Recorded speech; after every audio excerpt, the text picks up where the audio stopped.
slaps him out of nowhere.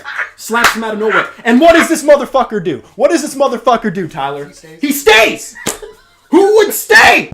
Let's all go to the lobby. Let's all go to the lobby. Let's all go to the lobby.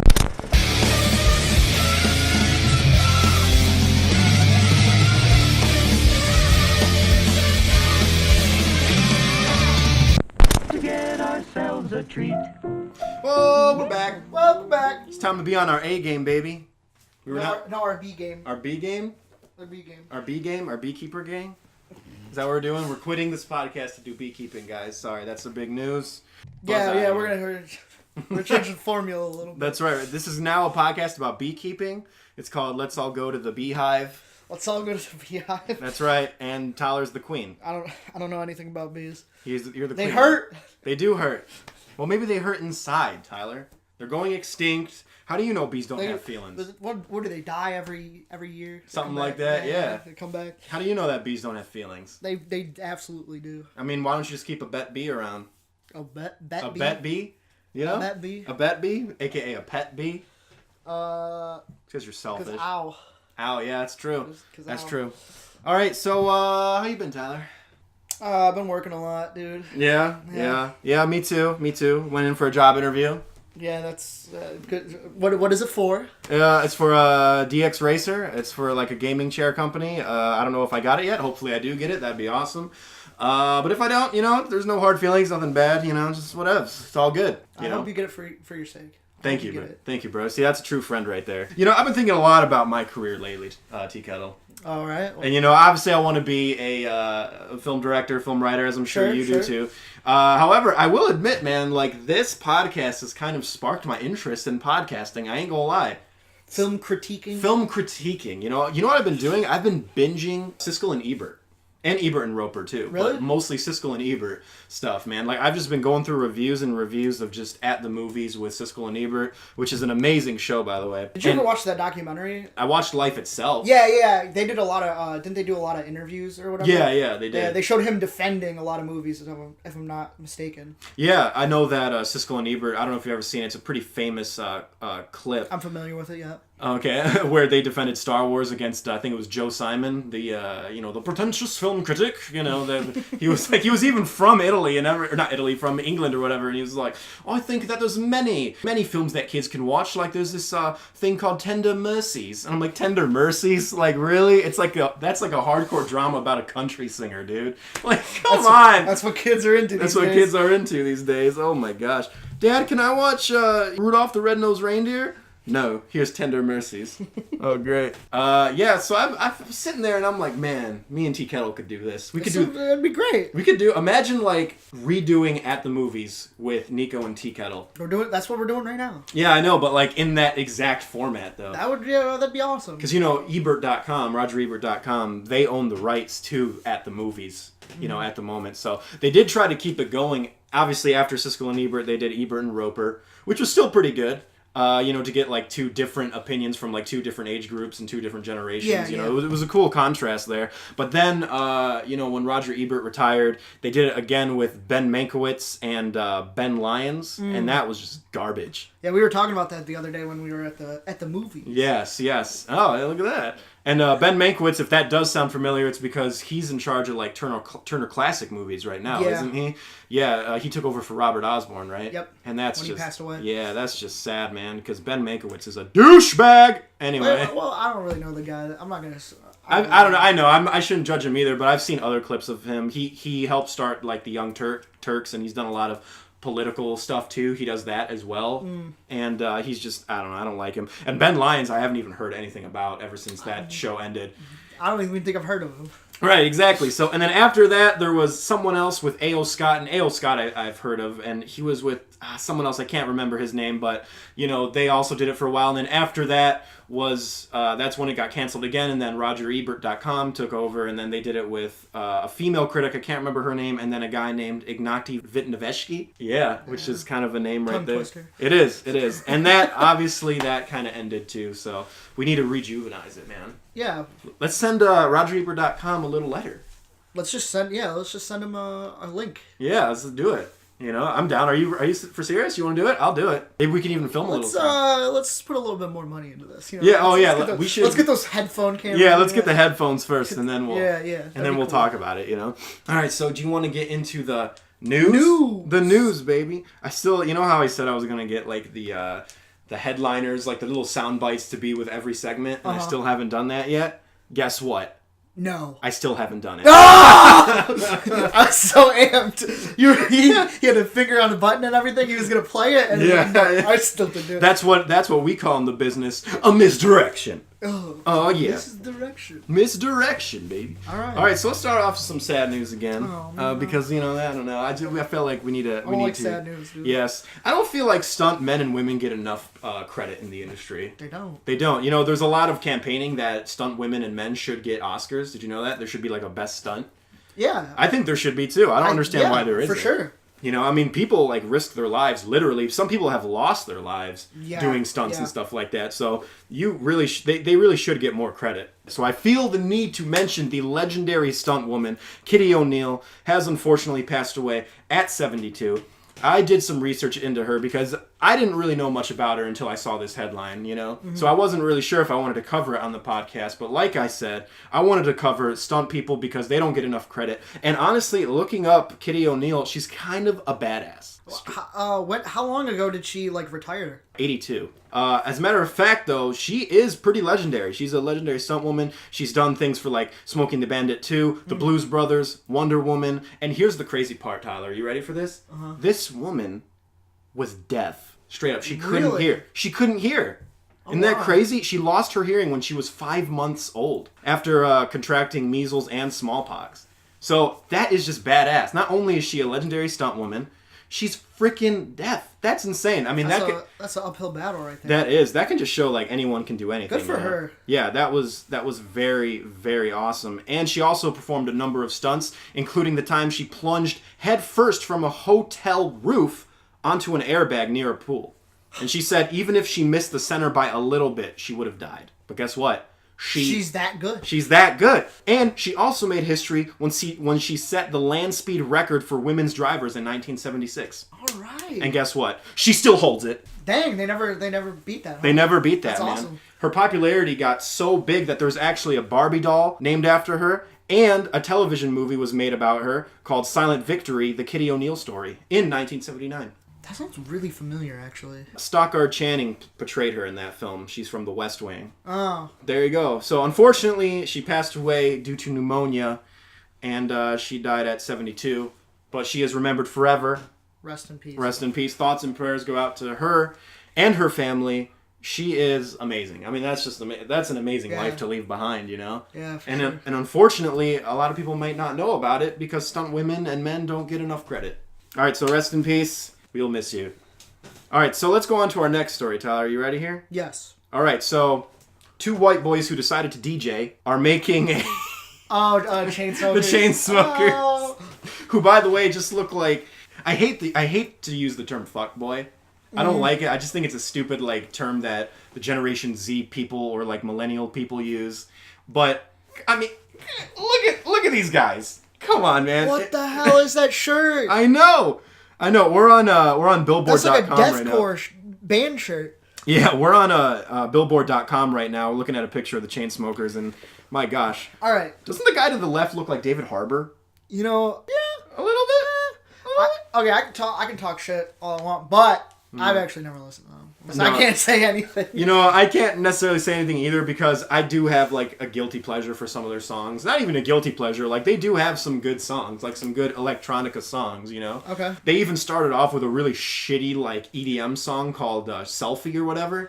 And they came out and said, look, that's a terrible song. We were pressured to make it by the label. That's what was in at that point. There was no artistic integrity to that song. Wow, because that really does... It sounds like a real winner when I heard the name. No, I'm sorry. It's not even Selfie. It's #selfie. No! I thought I should let you know. Even worse. It is even worse. So the Chainsmokers have decided to branch out a little bit and make a movie based on their hit song, Paris. How about you just write an actual script? I don't even know what this song is. Yeah, you've never heard it. I've listened to it because it was on the radio a bunch. So what's the... I don't really see a movie being made about it. What's the lyrics like? Does it tell a story? It kind of does. It's about like this guy who's like fallen in love with a girl, of course, and basically that when they're together, they're in Paris. But it's very confusing because the song goes like, the chorus is like, we were living in Paris to get away from your parents. And it's like, okay, so they're literally living in Paris, right? So when the music video came out, Paris was nowhere near in that music video. There was no Eiffel Tower.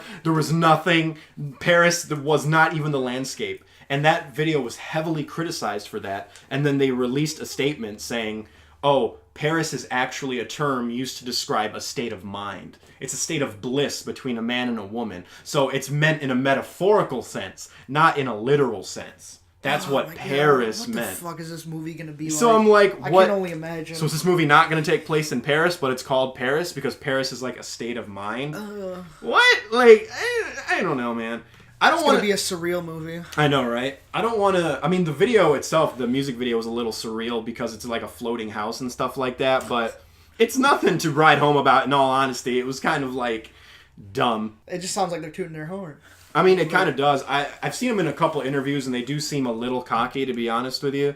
And they haven't had a hit for like 2 years, I believe. In all honesty, like 2000. Maybe 1 year. I can't remember when Closer came out and Paris. It came out in the same year. It might have been 2017, but 2018 is almost up, and I haven't heard anything from them, like any new stuff. Not that I actively searched for Chainsmokers songs because I'm not a fan, but I don't want to diss on songs being based or movies being based off of weird things because if you would have asked me before The Social Network came out and said, "Oh, they're gonna make a movie about the guy who invented Facebook," I would have been like, "That's dumb." I'm like, this soon? Facebook was just invented. That sounds dumb. There's no history behind it. There's no history behind it. But I was proven wrong. Same thing with, like, you're going to make a movie about Legos? Like, what? Okay, yeah, you know what? Both of those choices I agreed with. Yeah, I was like, that doesn't sound appealing at all. And then look what happened. Yeah, I was proven wrong. Yeah, so, we were proven wrong. So I never want to be like, what? A movie based off of a song? Especially a song by the Chainsmokers? Like, what? Just hearing those words, like the chain of those words, I'm like, The chain of those words? Those words put together. Was that a pun? Pun intended? Chainsmokers? The chain of those words? Guess what? I didn't even... You didn't even... I'm the worst, dude. That's terrible. You didn't even catch that. That's pretty sad, bro. That is terribly sad. Oh my gosh. Speaking of things that are terribly sad, our next story is just proof that The Walking Dead just won't end. Oh, no. Okay, I've never watched The Walking Dead. I know that when The Walking Dead came out, there was a huge surge of the zombie genre. Yep. That's done now. It's kind of dead. It's so dead. Again, is that a pun? That is a pun. All right. So they feel the need to constantly bring back the dead with these stories, and they won't end the show. I don't even know what season they're on. Rick Grimes just 9 or something. Is it 9? Like that. Holy crap! I watched the show when it first came out because I actually wanted to see it. I was into zombies and stuff back then. Yeah. It was fine. Frank Darabont was the creator of that show. Yep. And he spearheaded the first 2 seasons, right? The first 2 seasons aren't bad. I think that the 3rd season, like half of it was like the best stuff that they went from being like, kind of afraid of zombies and stuff, and then they just became badasses out of nowhere. Right. And it was awesome. They had a routine and everything. They introduced the governor. The second half of that season, they threw every single ounce of melodrama in, and it was dog shit. Oh no. And after that I just gave up. And they really are compartmentalized too, because don't they have like a mid-season finale? Yep, they do stuff that. like that, and then you gotta wait a long time before the rest of the season. But I think Breaking Bad was the first one to do that. Was Breaking Bad the first to do that? Because I feel like that's just like a common occurrence now. I feel like it's an AMC thing. It's also a CW thing because even The Flash did that. I don't watch The Flash anymore, but all their shows do that as well. Okay. But anyway, getting back to the point here. Movie. Well, as you know, I guess, spoiler alert, Rick Grimes has left the show, The Walking Dead. I did hear that. And he left, and there's basically a fake out that happened where he died, quote unquote, because he blew up a bridge filled with zombies that were chasing them or whatever, and they made it all emotional. And then at the very, very end, it's revealed that he was actually rescued. So that's one thing, and I'm like, oh, okay, he's going to come back maybe like in a later season, or maybe they're just trying to keep it open-ended for him to return or whatever. Nope, turns out they just announced a trilogy. A trilogy? A trilogy of Rick Grimes. Rip Grimes! Rip Grimes. They should call this series Rip. They announced a trilogy of Rick Grimes movies. That's so stupid to announce something before you even see what people are gonna, how they're gonna react to it. I know. I thought Andrew Lincoln, who plays Rick Grimes, he always talked about how like he wanted to move on from the character and do different things and stuff like that, and that's but why he also he likes chose money though. That's the problem.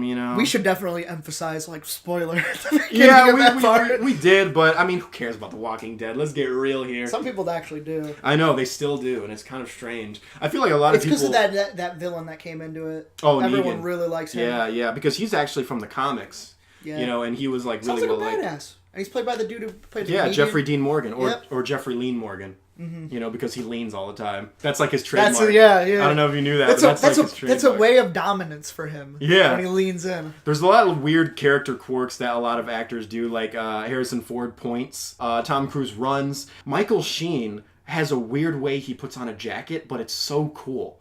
He always puts on a jacket in one of his scenes, but he puts it on in such a strange way. I need to show you this video because it's actually pretty funny.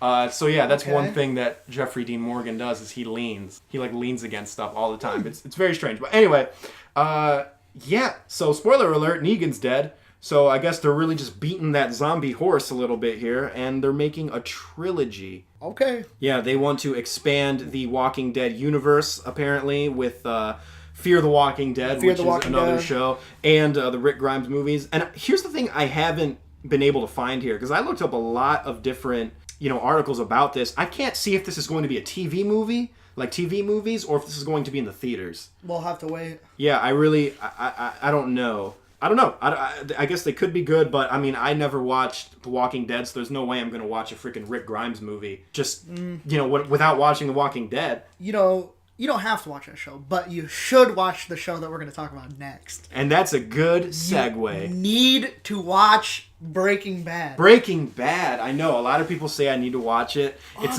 can't fucking believe you haven't seen it. And you like crime dramas. I do like crime dramas. The thing is, I don't know. I guess I just never got the chance to really watch it. There's something like melancholy about the show at the beginning. And it's kind of quirky and weird. And then as the show goes on, it just becomes more and more ruthless. You have to watch the show. And you know what's great about this show is that this show knew when to end.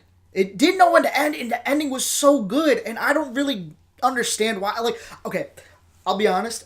I really miss Breaking Bad, and I'm kind of glad that they're doing this. Mm-hmm. But at the same time, I think like enough is enough. Like you don't need to just keep living in the past. There's one part of your brain that's like, okay, this is awesome. But But then there's another part where you're just like, just leave the precious things alone. Things happened. Yeah. Don't touch it. Exactly. Like it was perfect. Don't touch it. It was kind of like Indiana Jones. Like don't touch it. And what happened? I mean. I felt the same way when they announced New Indiana Jones. It's like part of my brain was like, oh, that's awesome. But then I was like, but I don't know. And then I should have been like, oh, okay, yeah, they shouldn't have touched it. But Vince Gilligan is back at the helm for this 2-hour follow-up feature. And this is another AMC property. It is. That's being turned into That's why I'm kind of curious if they're saying all this stuff. And since you just brought up if it's going to be a TV movie, they might just do their own streaming service or something. Oh, man, another Dude, I can't deal with that, though. I'm tired of having to pick. Yeah, I know. We're in like a streaming service just war right now. And again, I know we've talked about it before, but it just needs to stop, dude. It's too much. It's too much. Yeah. Because there's so many shows I want to watch, but it's like, I can't. So many good, like, I'm a huge Marvel fan, as you know. Now there's all these Marvel shows coming on the streaming service, on the Disney streaming service, but I'm like, okay, well, I can't watch that now. You can't watch it? I mean, you can buy it. I can, but I don't want to. I don't want you to either. I don't want to. So that's why you just gotta be like me and just mooch off of everybody and just take theirs. Yeah, exactly. We all should just form a circle, buy one, and just have 30 different streaming services. We really should. We should just put all the streaming services in a hat. Get like 10 of our friends, and we'll or just viewers. Anybody who's listening to this, if you want to get in on this, I'll just share. If you wanna email us, private email us like your password and stuff, like I'll be totally. Dude, I got some stuff, dude. I got like all of them. I mean, I know Filmstruck is about to be dead, but you got Hulu, you got Netflix, you got Amazon Prime. So it's everywhere. We can make a trade. Yeah, exactly. So if AMC does make a streaming service, boom.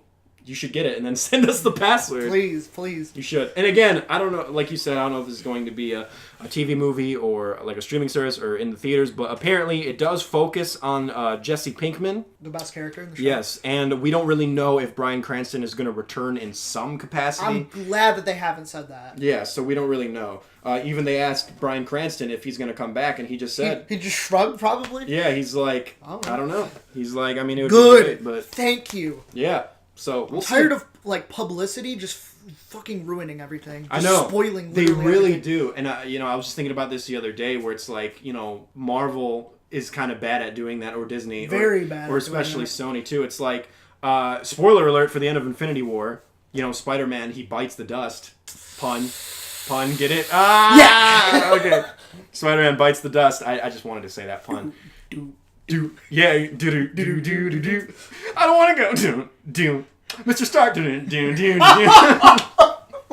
Oh, that's great. That's so bad, though. Which, anyway, that's an impactful moment, and I wouldn't lie, like, I felt it, because I like the character, but I do agree that it's hard to kind of separate, like, when I watched that movie, I 100% tried to separate all of the news stuff, because it's a shame that we live in a point in time now where movie news can, like, ruin a movie that's not even out yet. And help theorize, like, what's going to happen. Exactly. If they announce Black Panther 2 and Spider-Man 2, it kind of takes the impact away. Yeah, you kind of know. And I can't hold that against the movie because that's not necessarily the movie's fault.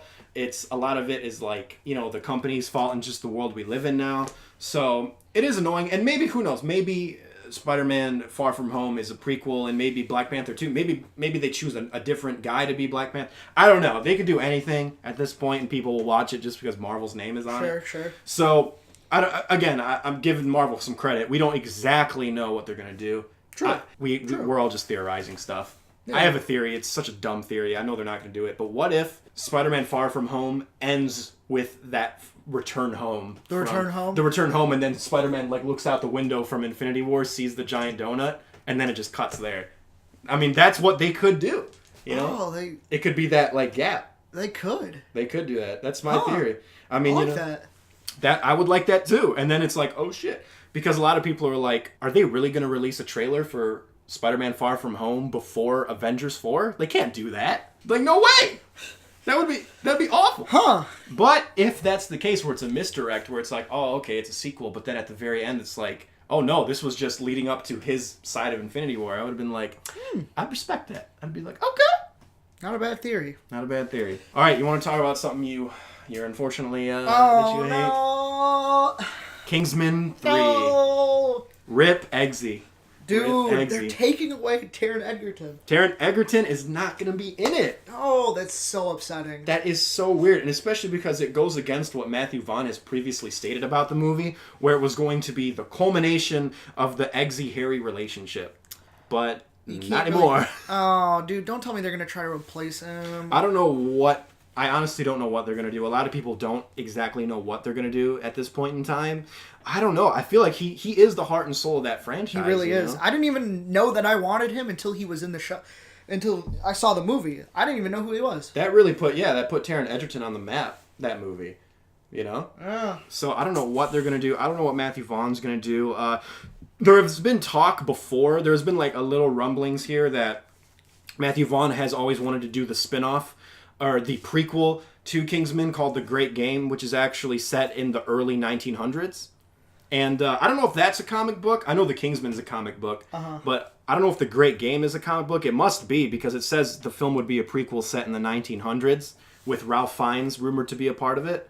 So maybe we shouldn't give up hope yet, because maybe he's just doing the spin-off first, and then he's going to do the real Kingsman 3 afterwards. That's just speculation among, the writer writing this article that I'm looking at right now. But, that could happen. It could just be he's putting aside Kingsman 3 to do this, spin-off, this prequel about the Kingsman Secret Service. So do you think he'd ever show back up then? I don't know. Maybe it's he says that he says that he wants to. Taron Egerton has come out and said, this isn't the last you've seen of Eggsy.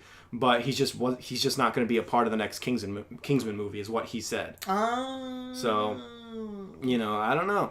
I don't know. All right. But you just We don't know. Yeah. We don't know what's going to happen. Maybe Taron Egerton is like, I don't want to do this, and then they had to switch gears really quick, and they'll be like, okay. Well, I just want more of him, so I guess I'll just have to see Rocket Man. Yeah, which looks really good. It does look good. Yeah. Yep. So, Rocket Man. Sorry, I had to do the singing there for a second. All right, anything you got to say about Kingsman 3 other than that? I still watch it. Yeah. I mean, I like Matthew Vaughn. Like I said, he's a little bit Diet Guy Ritchie, but he does have some really good, movies. I ain't gonna lie. Sure, yeah. Ain't gonna lie, baby. Well, that's it for the news. We fucking speed ran through that. Well, we were gonna need to because it's we got a It's gonna be a long one. We got a long one, baby. So let's do. Are you ready to harmonize here? Or? Oh god. Are you ready? Okay, so we're gonna talk about trailer trash. Oh, trailer trash! No, I forgot what it's called. You fucked it up. And I'm the one who created it. I know, man. Come on. Oh, that's really upsetting. You un-Frankensteined your own creation, you bastard. Oh man, dude. All right, let's try it again. You ready?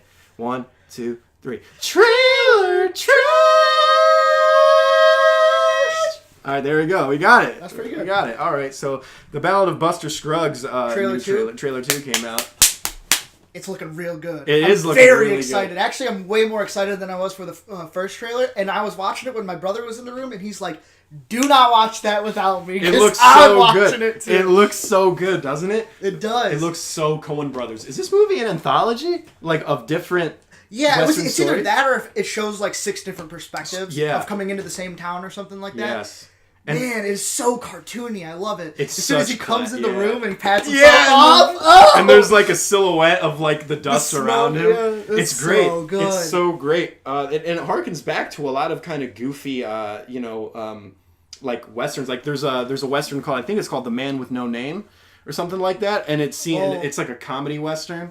Well, The Man with No Name. I mean, isn't that the? Hold on, I know That's that the trilogy. I know The Man with No Name is the Clint Eastwood trilogy. Yeah, it's yeah. like the No Name trilogy, but I think there was another. Oh, okay, sorry, I misinterpreted it. It's actually called My Name Is Nobody. You can see how I got it mixed up. Okay, there. yeah. So yeah, My Name Is Nobody is actually a Western comedy film, and it was funny. And there's a lot of like harkening back to that film in The Ballad of Buster Scruggs. Does it feel like a Looney Tunes movie? It kind of does, yeah. Okay. It kind of does. And this is classic Coen Brothers.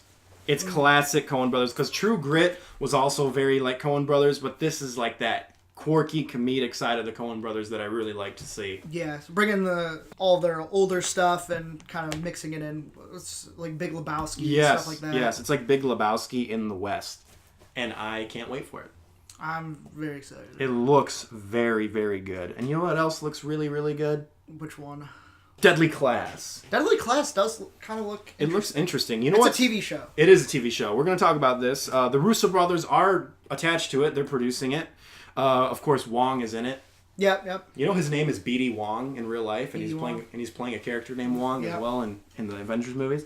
So of course, I guess he's part of their crew. And I don't really know what this is about. Honestly, I haven't really seen. I know it's based on a comic book, of course, I believe. And I haven't seen the trailer since I watched it the first time. You just rewatched it. It looks like Assassination Classroom. Is that Assassination Nation or whatever? No, Assassination Classroom, which is like an anime or whatever. Oh, really? Yeah. That's probably. You know what? That's probably what it's based off of. I'll do a look. Continue. Please do. Yes. Yeah, I was a little skeptical once I saw Sci-Fi's name on it. Same. Because I never liked anything that Sci-Fi's made. I know. Same here. They're known for making garbage. Yeah. That's what they almost take pride in making They garbage. really do. I know. Some of it pays off, though. It does, and I heard they're actually trying to step it up. But it kind of looks like they are with that. Yes. So it's actually based on a comic book series of the same name. Of the same name? Yes. Deadly Class. So it's going to be interesting. I don't know. It looks like kind of like almost like a dark X-Men in a way. Is that because it's like a whole group of like people like in this? I really don't know school? what they do though. It just seems like they have like weird techniques that they specialize in. Yeah, exactly. Like one of them's a ninja or something like that. Yeah. The cinematography looks good. Honestly, it doesn't look like a sci-fi movie. Not at all. Or sci-fi show rather. Yeah. And who knows? It could be good. And with the Russo brothers' name behind it. It could be good, but I mean, their name was also behind Assassination Nation, though, too. They produced that. Okay. So, we don't know. But I do think they really enjoy, like, creative visuals and creative storytelling from new filmmakers. and stuff like that. So, And I do too. So there you go. Nice. There you go. Looking good. I mean, I'll watch it. I'll watch a couple episodes, see what's up.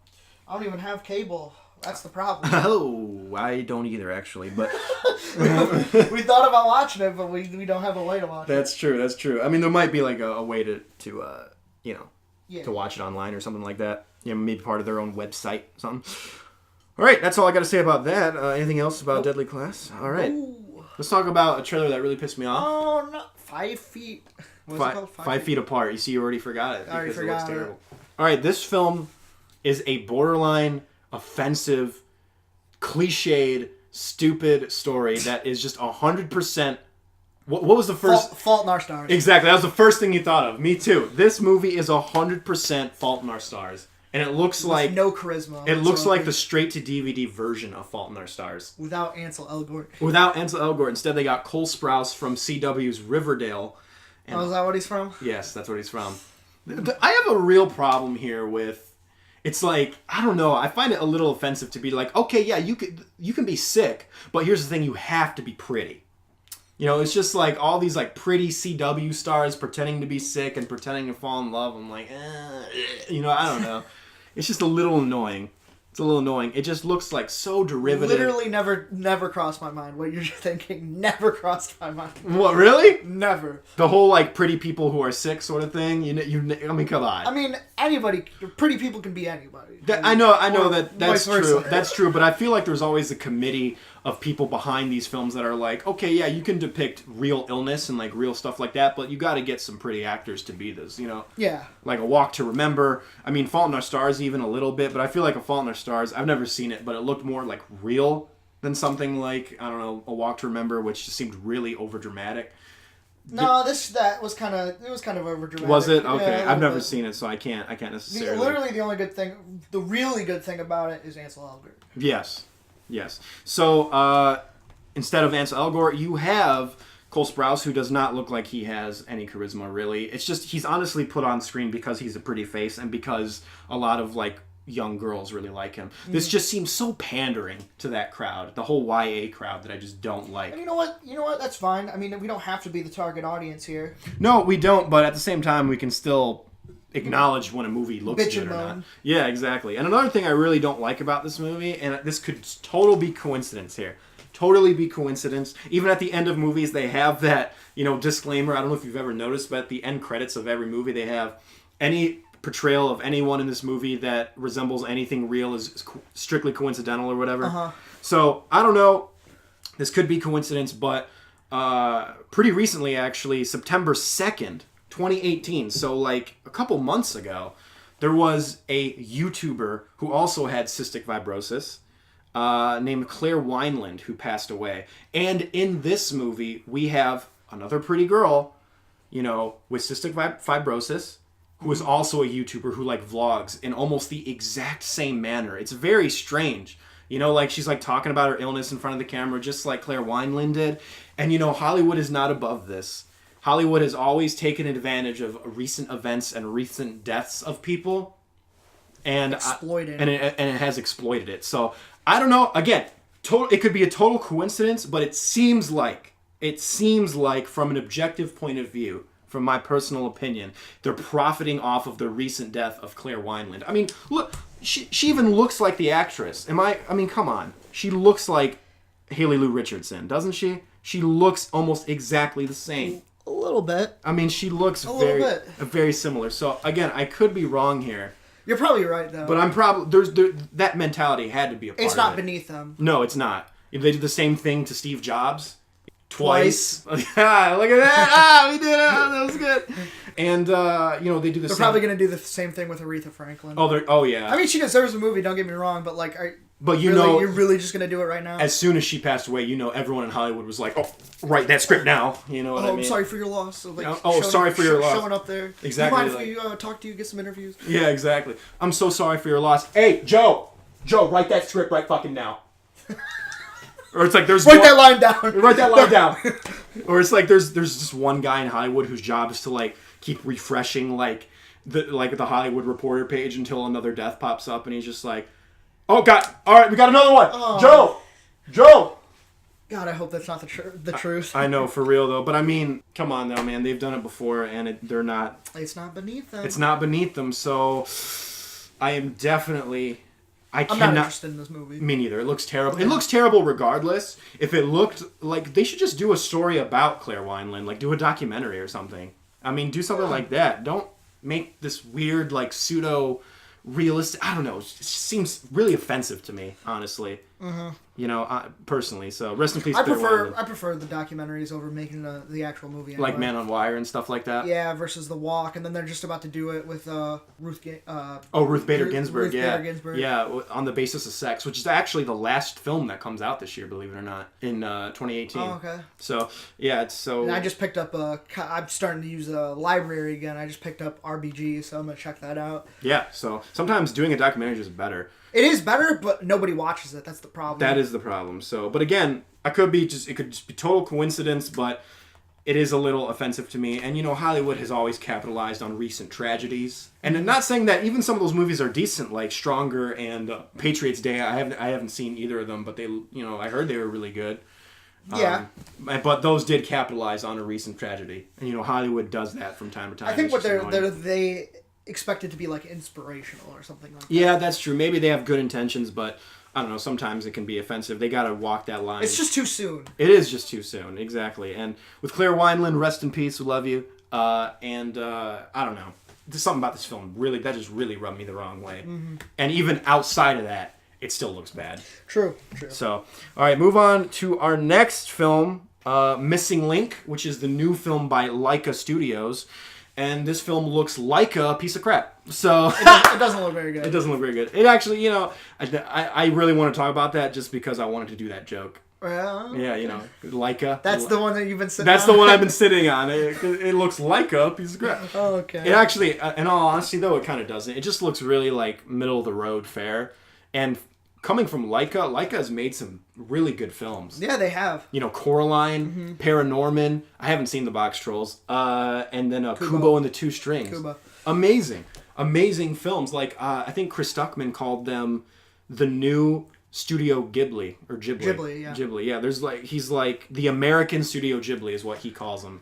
And, yeah, and they have their own style, and I actually really respect that, stop motion stuff. I really like that. I mean, I'm not crazy about the look of it, but there's so much time and effort that goes into it. Oh, so much. It's hard not to appreciate it. I know. They put a lot of work and effort into it, and honestly, the sad part is a lot of Laika films actually flop. I don't know if you know. They do flop. Yeah, a lot of them flop for some reason, and I don't really know why, because Kubo, man, that film made me tear up. I'm going to be honest with you. That was a great film. And this film seems like it's 100% for kids, though. As, like, Coraline could, like, kind of, like, it teeters the line. Yep. You know, and then something like Paranorman, like, there are some straight-up adult jokes in that. They say jackass, they say hell, they say damn. There's, like, none of those are jokes, but I see what you're talking about. Well, you know what I mean. There's a gay joke in it. Oh, wow. I mean, it's not at the expense of gay people, but there is, like, a gay joke in it, and it's really funny. So this seems like this is strictly kids' fare, which I sort of get. It just seems very awkward. It does. Honesty. I don't know if what's his name? What's his name again? Zach Galifianakis. Yeah. I'm Greek, so I should have known that. I just forgot. The line delivery is what he said that he didn't really care for, and I completely agree with him. Yeah, I feel like if they had a different actor who could have delivered those lines better, I think it would have been actually funny in some parts. And it just feels like dead air. This is probably a terrible comparison. It's just like a Seinfeld joke, but not funny. Yeah, no, that's a great comparison. I feel the same way too. The only part of this trailer that actually made me laugh when I first saw it was at the very end. There's a joke where they're stuck in like an ice hole, and Hugh Jackman's character tells Bigfoot or whatever, he's like, yo, like, throw me up. And then he throws him against the wall. He makes that noise. Like, the joke itself I didn't find funny because I could see it coming, but the way Hugh Jackman goes, like, it just made me laugh. I don't know. Now you made me laugh. Yeah, it's just really funny. I don't know why. Dude, you know what you should do for that part? You should crop in that noise. I know. Yeah, I should. I really should. Do like a loop of it. Overall, I mean, maybe the next trailer will like make us more excited about it. Maybe Leica knows that people don't go see their films. Maybe they're just trying to appeal to a different demographic this time. They like them, they just don't go out to see them for some reason. And it's all those people that were like, oh, I'm so tired of them making all these fucking remakes and stuff, and I want some original movies, and then they don't go see the original movie. Yeah, exactly. That's true. And you know what it might be too is like, let's say like I saw Paranorman, right? Mm-hmm. And maybe, or someone like me saw Paranorman, and they're like, someone with family and kids came up to me, and they're like, oh, so how's Paranorman? I'm like, it's really good, but man, there's some adult stuff in there. Like, I wouldn't even say it's for kids. And then that guy with his family and kids, he doesn't take his kids to it. The word of mouth. Yeah, it's the word of mouth. And he's like, okay, he doesn't take his kids to it because it's adult. And then he doesn't see it because it's stop motion, you know? And that's honestly sad, but that might be it. That might be what's happening. So maybe that's why they're trying to appeal to, like, kids fully this time around. They're like, let's just do, like, straight up a kids movie and not have any gray area about it. So, you know. So, probably, we're not kids. We're not kids. We're too tall for the play place, so we probably won't go see it. I don't know, man. I just snuck into a play place the other day. No, I'm joking. No. Man. You know what? I'm claustrophobic, so you know what freaks me out more than anything? Play places. Play places, man. Especially closed slides. No. Ball pit? Ball pit I can do. I okay. can do. But like a closed slide, won't even touch it. Thing freaks me out, dude. It's so scary. Why? Whose idea was it to make a closed slide? What's the point of a closed slide? For people that are afraid of heights. But maybe that's actually what it is. That might actually be it, yeah. But it's like, you know, what if there's like a fat kid who's like, I don't know if I should go on this or whatever, and then he gets stuck. That's just, that's scary, man. I never felt that way, and I was a big kid. Yeah, I don't know, man. Freaks me out. Freaks me out. Yeah. I like that noise, though. Yeah. Wow, we are just breezing through this. Yeah, he was like, dude, it's going to be so long. It's going to be so long. This is where it gets long right here. A couple weeks ago, we did the top 5 movies that everyone hates but we love. And we always talked about how we're going to do the reverse of that eventually. But we had to rephrase it a little bit. We did. Because this list, we even said, we're like, dude, I have tons of answers dude. for We it. could easily do top 10. And it was tough to do the top 5. Yes, it was actually very difficult. I had one spot open for a long time until something came to my head. Do you think it's just because it's just like maybe with more time we could have thought of stuff, or like? I went through every single movie on my Letterboxd, every single one, and I'm like, I don't even hate these movies. So we texted each other. We were probably sitting there looking at our stuff, and we're like, this is kind of hard. Yeah. Maybe we should change it to movies we dislike. Exactly. So we're not going to like be full blown hating on these films, except for 2 for him. Except for 2 for me. 2 of these films I legitimately hate that everyone loves. But honestly, for the ones below that, it's more just like we like them, just not as much as everybody else. So it's based like, and they're not. It's not even like. This isn't the list where it's like, oh, they're just overrated. It's a little bit deeper than that. A little bit more of a dislike. It's more like these films were really praised, maybe even won some Academy Awards, like some of these have, like a couple of my honorable mentions have. Mm-hmm. And I watched it and I'm like, it's not a bad film, but I don't get what everyone sees in it personally, you know? So it's different, you know? Okay, yeah. It's different for some of them. How many honorable mentions do you got? I think I got like 4, I believe. Yeah. Okay. So you want to go first for the honorable mentions? 4 as well, technically. Ooh, there technically. It is. Technically? Well, because 2 of them are like, they go hand in hand. Okay. So I'm going to pull my phone up from the charger. Go ahead. We might have a couple of those. Honorable mention number 1. Yes. Titanic. Okay. I don't like that movie. It's all good. It's so cheesy. I love that movie, but get Celine Dion out of here. Ugh. I love Celine Dion. Really? I used to love her when I was a kid. I used to sing that song and whatnot. Oh yeah. Now when I hear it, I just get so aggravated. Yeah. I don't hear it that often, to be honest with you. No, I mean. Yeah. Oh, no! Shut up! Come on, dude. It's great. I hate it so much. I personally love Titanic and Celine Dion, so. Yeah, just not, It's all good. I don't know, man. I forgive you. My first honorable mention is actually a film that came out this year. Hereditary. Okay. Saw it, and me and you both agreed. I I just didn't get it. I don't understand what the praise was. I found the ending of that film, we've talked about it before, so I won't dwell on it too much. The ending of that film really derailed it for me. To have this supernatural backstory that comes out of nowhere and then just explain everything and wrap it up in a nice little bow, like, okay, this is what's happening, really kind of ruined it for me. In the slow burn that was so successful at the beginning of the film is kind of put to waste. Imagine knowing what happens at the end of the movie, trying to rewatch that. Yeah. It's gonna feel so meandering. It really is. And slight spoilers here, to take this idea that this family is metaphorically cursed, which is what I thought they were going for a good majority of the beginning and the middle, and then just to reverse it completely and be like, oh no, they're literally cursed. Yeah. I was like, oh, come on, that's a little... I don't know, that took away a lot of the dramatic heft for me. Anybody who said that this was like an intellectual like horror film, like I think that is what took it away from me as well. I didn't see it. I didn't see the intellectual aspect of this film at all, honestly. I mean, I guess there's a lot of symbolism in there with like the mini houses and stuff, but I didn't That was actually put to waste too. It was, because I didn't really... get a sense of what they were going for. When I saw the trailer, I thought it was like a voodoo type thing. Yeah. Like they had voodoo dolls. Yeah. I thought that's what it was going to go for, but they really didn't. I didn't know what they were going for. Yeah. I did like the cinematography when it would come into the room and stuff and the transition. That was kind of cool. Yeah. But I feel like honestly, there was really no cinema. Like, I say I like the cinematography, but in all honesty, a lot of it was kind of standard, except for that opening shot. That was the only thing that really wowed me. There was a couple, though. I can't even remember anything except the opening shot. You probably just forgot it all. Probably. I know that there was some weird editing choices. Like, that's true. Hugh Jackman's weird... Someone should take Hugh Jackman's... and put it with... You should. I gotta do it. I gotta replace Alex Wolf's, like... and then he just jumps out the window, like... How are you even gonna... I don't even know how you're gonna find that sound clip.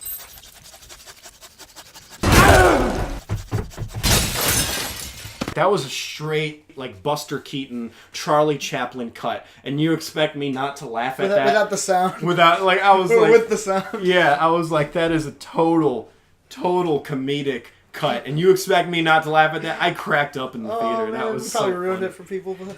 What's your next honorable mention? For most of these movies, I tried to pick movies that were like, these are loved. Yeah. Like, that movie is really liked, but, like, I was trying to find something a little bit with more heft to it, some more legacy to it. I got you. Yeah, I was trying to look for legacy things too, but I honestly found that a lot of legacy stuff I actually really like. Like Titanic. So. Yeah, okay. I guess these next two can be considered that way, but... Okay, so these two go hand in hand. Mm-hmm. Zero Dark 30 and Hurt Locker. Hurt Locker is kind of pretty big right now. Like, yeah, it's kind of going down as like the movie of the 21st century. Really? Damn, I wouldn't say that, but I think I picked up a couple different like movie books and stuff, and they have like a breakdown of it. And yeah. Like, out of all the movies to pick from, you're picking this. Oh, you said Hurt Locker or Zero? The Hurt Locker. Okay. I've actually never seen the Hurt Locker. I saw Zero Dark 30 though. I liked it, but it's kind of forgettable. Both of them yeah. have the same ending. It was like, really, you had nothing, you couldn't do anything else with it. Like, I get like where you're going for with it and everything, but like, this movie is just, they're both just so dull to me. Yeah.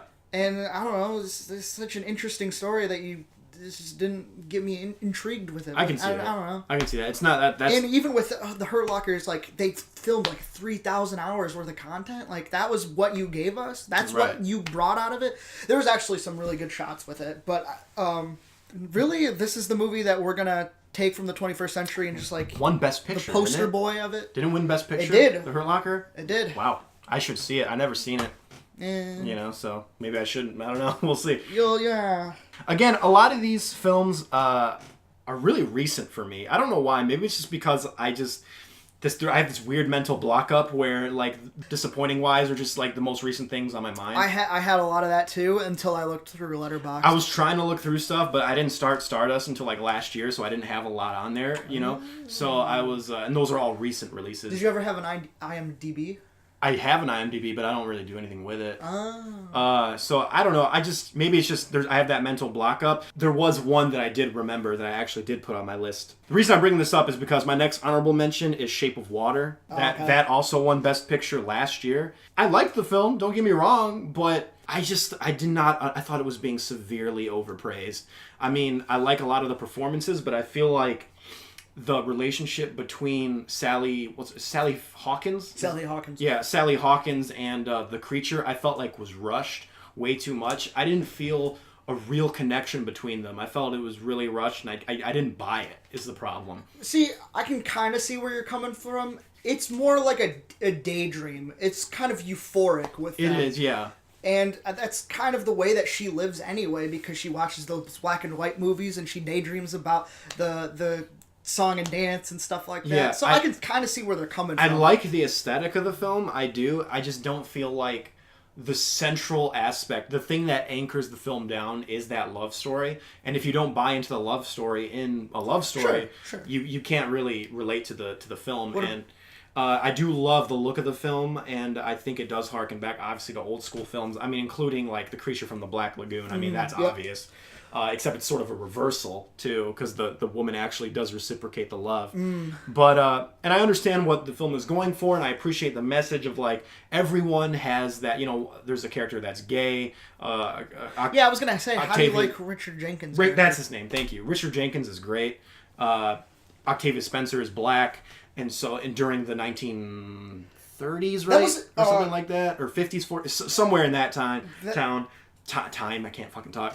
And so I get what they're going for. Like, we have a disabled person, a gay person, and a black person, and they all feel ostracized the same way that this monster does. And Michael Shannon, there's something about his character that seems so pure. Like, the candy that he eats and stuff like that. Yeah. Like, but yet he thinks that he hasn't done anything wrong when he makes comments like that towards the people and stuff. Yeah. And then there's this moment in the movie when his like scientist buddy or whatever says like, you shouldn't swear or whatever, but he never stops him to like when he says racist remarks and stuff like that. Yeah. And it just shows like how bad that time, like how mixed up that time was. And I like that part of it. I like the fact that it's a commentary on the people like gay people, black people, disabled people feeling ostracized during that time, and that's why it's kind of a mirroring to the monster. It's a parallel to the monster of how they feel and how they're being treated versus how the monster's being treated,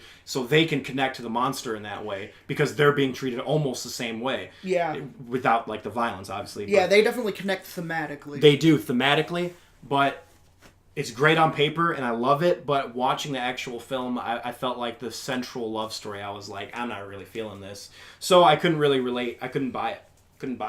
But overall, it's a good film. I get it. But Best Picture? Nah, B, not for me. I also agree that it wasn't Best Picture, but that's fine. Yeah, it's all good. I've been disappointed before. Yes. That's going to be a list. Write this down. Yeah. Best Picture winners that didn't deserve it. That didn't deserve it. That's a good list. Yeah, that's a real good list. We're going to be doing a lot more lists coming up on the podcast. Yeah, we're going to change the formula up a lot. Yeah, that part we weren't joking about when we were joking at the beginning about the bees and stuff. Yeah, for sure. We're gonna be changing it up a bit.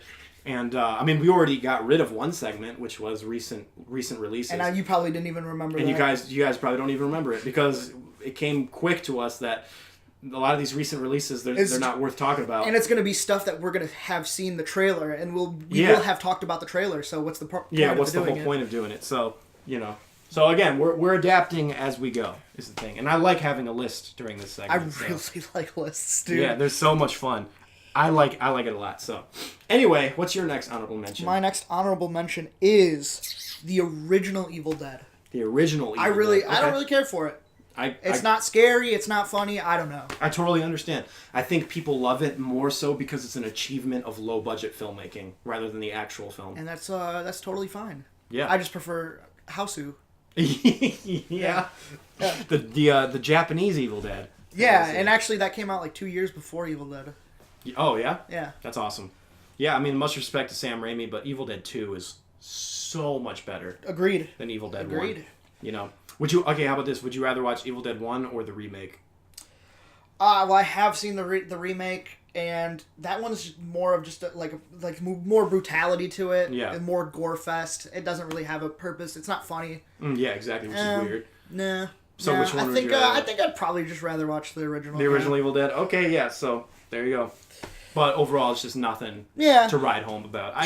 Sure. I get you. A lot of people, when they say, hey, do you want to watch Evil Dead, like at a Halloween party or any party, they're always like, let's watch Evil Dead 2. That's the first thing that comes to mind. Okay, we did actually do that because we watched it together during a Halloween party. I had never seen Evil Dead 2, so I've watched it for the first time like 2-3 years ago. Yeah, it's great. And it was awesome. So good. So good. And, okay. My next honorable mention is Fight Club. Now, All right. this movie, when it first came out, was not well received, but this movie received such praise after a while. It received a huge cult following to the point where even when I was in film school, everyone talked about this film like it was the holy grail of cinema. I remember when I was in high school film, we had to watch it. It was mandatory viewing. And we had to do a whole analysis on it. We had to do a whole 3-page essay on the meaning of Fight Club. So I get it. So if anyone uses the term, oh, you don't like Fight Club because you don't get it, which, by the way, is such a stupid argument for anyone who doesn't like a film, trust me, I wrote a whole 3-page essay on what Fight Club was really about under the surface. And let me tell you, it still didn't get me. It's so overrated. I have to bring something up about that then. About the whole you didn't get it thing. The purpose of making art is so that everyone interprets it differently. Yeah. So that's the beauty behind it.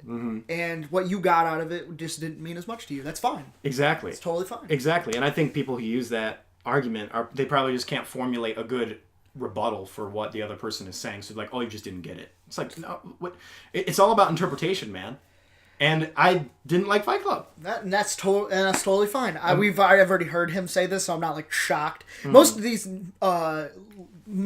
entries on this list, I think that we both have heard from each other. Yeah, so we're not going to be like, there's no No shockers. Well, there might be one. You said there might be one, but I might have mentioned it to you. I don't know. I don't remember. But Fight Club's good. I really like Fight Club. I think it's good, but it's nothing to write home about. I don't think it's Fincher's best movie. I'd actually say it's probably one of his like more middle of the road films. Yeah, for sure. And like I said, this film developed a cult following over time. When it first came out, you can't even call it a cult following anymore. Like this movie is like main fucking stream. It's become mainstream now. You're not hipster if you like Fight Club anymore. No, not at all. It just seems so angsty and such a product of its time. It's very edgy. And I'm like, but it's edgy and but it doesn't like get me though. If I'm like, what are you trying to do here? It's like you're just trying to be an edgelord, and I'm like, I'm not. This is dumb to me, So anyway, and the twist has been highly publicized to the point where everyone knows the twist now. Everyone knows the twist. And it's just like, I know it's about consumerism and all blah blah blah blah blah blah whatever. It just didn't. It's nothing. Breaking free from the monotony. Yeah, exactly. The white collar. Which. I'm all for that. Don't get me wrong. It's so fucking punk, dude. I like that shit. It's oh gosh. I mean, I understand what you're going for, but I think a lot of films have done it better. I can't name any off the top of my head right now, but I there's probably some films out there who have done that same anti-capitalistic sort of message, but have done it way better. Sure. So, what's your next honorable mention? And because I think that was actually my last one, believe it or not. So my last one is like this movie isn't even like beloved. I think like you either love it or you hate it. So it's a little polarizing. Okay. And I hate it. Fuck Dogville. Lars von Trier. Oh, Lars von Trier. Fuck that movie. I don't like Lars von Trier. I liked it for about half the film. I was like really into it, and then they changed everything to please to his fucking agenda and just fuck that. He's never I don't even think by the time Roger Ebert wrote the review on it, I don't even think he's been to America. I think he maybe went once. So if he thinks he understands us, like no, you don't. He's afraid of flying. Really? So how would you fucking know how we are? Was he? Did Roger Ebert like it or no? No, he says he described him as cranky, and I completely agree. I found that movie to be fucking like such a whine. I had a huge list of like perks of breaking down the walls of the set because you know what the movie's like. It's like it's a on the chalk soundstage. Yeah, and so you can see everybody. And I broke it down. Everything that I liked about it, I threw that fucking list away. Damn. Because it doesn't even matter. Yeah. Out of all the movies on this list, this is the one where I fucking just hate this movie. I mean, you know how I feel about Lars von Trier. I know you don't. I know you don't like him. I cannot stand him anyway. So I've never seen it because I cannot stand him. So what's the point of seeing it? I wouldn't like it. Like I know I wouldn't like it. I know you wouldn't like it. So that's your last honorable mention? That is my last. Okay, so here's the thing, guys. This list is lists that we dislike / even hate, that are loved. Please don't get mad at us for not liking these films if you love these films. You can get mad at me, just don't get mad at Niko. Just don't get mad at me. Send all your hate to me. Send all your hate to T-Kettle. I don't T-Kettle. give a fuck, dude. Because this guy, that's a good thing to tell to your audience who support you. He don't give a Smooches, fuck. I love you. Yeah. Point is, I think when Doug Walker actually did a similar list to this, and he said, look, you won. You won. People like these films. I don't, personally. So in the end, there's really no reason to debate us because we know these films are loved. We know these films have high praises. We get it. We know that. So you already won. There's no reason to get mad over someone over a difference of opinion. True. You know, people have different tastes in movies. People are different when it comes to movies. So don't get mad at us because we don't like something that you don't. So I'm gonna have to do this like in my head. I'm gonna have to be like, okay, this one's this one. T-Kettle has just informed me that he does not have an order to his list. Yeah, I'm just gonna play it by ear. I will admit, I don't have an order. Actually, you know what? I do have an order, actually. Yeah, you do. Now that I kind of think about it, yeah, I do have an order to my list. Okay. So, without further ado, we got our teas, we got our phones. This is the top 5 films that everyone loves that we dislike / even hate. Who wants to go first? Rock, paper, scissors. Rock, paper, scissors. Shoot. Damn it! Unshoot. Rock, paper, scissors, shoot. Rock, paper, scissors, shoot. Oh, man. All right. So I guess I go first. Well, actually, I go first because you had rock. No. Oh. You had rock, I had scissors. Yeah, so... So I go first. I won, so you go first. Oh, yeah, okay, it's up to you. This shit just went off the rails. This shit just went off the fucking rails. All right, you start. Okay, so, for number 5, we'll do the highest grossing film ever. Avatar. Avatar. I was honestly just thinking about this movie because I was doing research on best of the year. Mm-hmm. I know it's early, but I'm doing it anyway. I was looking up like pros to movies, and obviously I was looking up pros for Infinity War. It's fourth film ever to cross $1 billion, and I'm like, did this pass Avatar? Nope. No, it didn't. How the hell did this? How is Avatar? What is going to be the movie that? What is the movie that you have faith in that you think is going to come out and just sweep the floor? I thought it was going to be Star Wars Episode 7. It wasn't. I thought it was going to be. It was close. It was close, and then I thought it was going to be Infinity War, and it wasn't. I don't know what can do it. I don't know what can break Avatar. And it's probably a good thing that it did because otherwise it would have fucking went bank. Like this movie would have flopped hard because it took it was like $1 billion to make this technology. Mm-hmm. And that's the only thing that I have to say that's good about it. I can respect the fact that it made this technology, and now it's not cheap, but it's affordable for Hollywood. Yeah, when it came out, it was sort of mind-blowing, but now we've seen so much of that where it got to the point where it's like, okay, you can't dazzle us with special effects anymore. That's why Avatar doesn't hold up, because you watch it now and you're like, man, special effects are good, but we see special effects everywhere. To me, the special effects aren't even that good. Like, they're fine. It's, like, very lush. Like, just too much is going on with it. Mm. And they just couldn't crop in people well enough. When you saw a person in it, it looked so janky, dude. But you have to do it. You just have to do it once in order for it to work again. It will improve. This was the movie. It just didn't do it for me. No, I got you, man. I feel like I respect the engineering behind it. Sure. I really do. I respect the work, and I respect what it took for James Cameron to make that film. Putting that aside, the story is very cliche. They didn't focus at all on the script, it seemed like. No, I don't even like... Yeah, they were too focused on the technology and everything, on how to actually logistically make this movie. And sometimes that's all people want. That's not what I want, though. No, Sam, I want a good story. I mean, again, it looks great, in my opinion, but but the thing is, I don't think I dislike it as much as you. Yeah, 83% on Rotten Tomatoes, and IMDb has it at 7.8 as well. Damn. Or 7.8, yeah, it's not as well. Never mind. Don't listen to me. 7.8 isn't really that high for people. I think people rewatched this film and realized that it doesn't really hold up. It's just, this film really is an anomaly. I can't remember exactly who said it, but I kind of want to say that it's the guy you don't like, your movie sucks. Okay. He said how many people bought this movie, and they say that they love it and stuff, but how many of those people have actually rewatched it, have really felt the need to rewatch it. Maybe it's because this movie also revolutionized 3D. So I will give it that much. Sure. It did revolutionize 3D. Yeah, I'll give it some appreciation. Yeah, for sure. But maybe it's because of the 3D upcharge that must be like a huge reason why this is the highest grossing film of all time. I hate 3D, dude. I mean, I think it's fine when it's used well, like in Hugo or even Avatar, but this film spawned a series of crap 3D conversion copycats that just did not work. But the point is, how is this film number one on highest grossing film ever made? And how has no film topped it yet? I'll be honest with you. I did not know about this movie until somebody in my physics class said he saw it 3 times. I never even knew I never saw a commercial for it. Really? Never. So I don't know how people even heard about this. It's not really based. I thought maybe people thought that this was like The Last Airbender or whatever. Right. And they were like, where the fuck is Aang at? Well, I will say this. James Cameron's Avatar is better than The Last Airbender. I will say that. Sure. I will say that. The movie. That movie is considered dog shit. Otherwise, it'd be number 1 on the list. Yeah, exactly. So, it's original. The movie's original from an aesthetic standpoint, I think. Sure. But story-wise, it is the most cliched story you'll ever see. People just say it's Pocahontas. It's Pocahontas. See, this story, I don't like using the term white savior. Honestly, I don't like it to use that term because if a cliche is done well, it's done well, even if it is overdone. But so I don't like to put that label on that sort of cliche, the whole white savior cliche. But because that's what a lot of people like to apply to it, I will say Dances with Wolves did it better. Pocahontas did it better. Even The Last Samurai did it better than this film. You know, I don't even consider The Last Samurai like an achievement of anything. It's not that great. It's pretty good, but it's not that great. They did it better than Avatar. Sure, yeah. You know, I don't like it visually. I really don't care for the story. It's just not me. It's just not me, man. I get you, man. I get you. And that's my number 5. That's your number 5?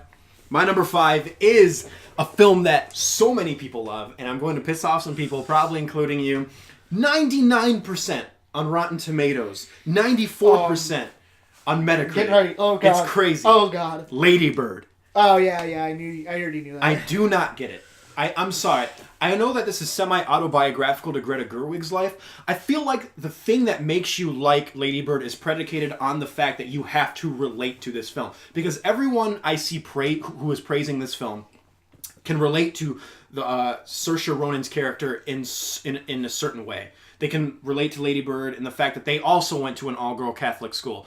They also went through the same things that they did. They also experimented with drugs and boys and all the coming-of-age cliches. I can't relate to any of that. Like I said, I do not like coming-of-age films because they're all the same. I feel like I'm watching the same movie about the same person who always experiments with stuff that I never experimented in, so I can't relate to what they're going through. I never related to anything that Lady Bird did in the film, and that's what a lot of this film is based off of. And I know this film's also based on a lot of relationships with daughters and mothers. Mm-hmm. I'm not a daughter, so and daughters have different relationships to their moms than sons. So I couldn't really relate to Saoirse Ronan on that level either. There are great performances from Laurie Metcalf and Saoirse Ronan and Timothée Chalamet. I'll get it, but I didn't find their characters appealing at all. I watched this film with a blank face, and I didn't feel a thing watching any of it. I just literally watched it, and then the first thing I said when that film ended was, "K."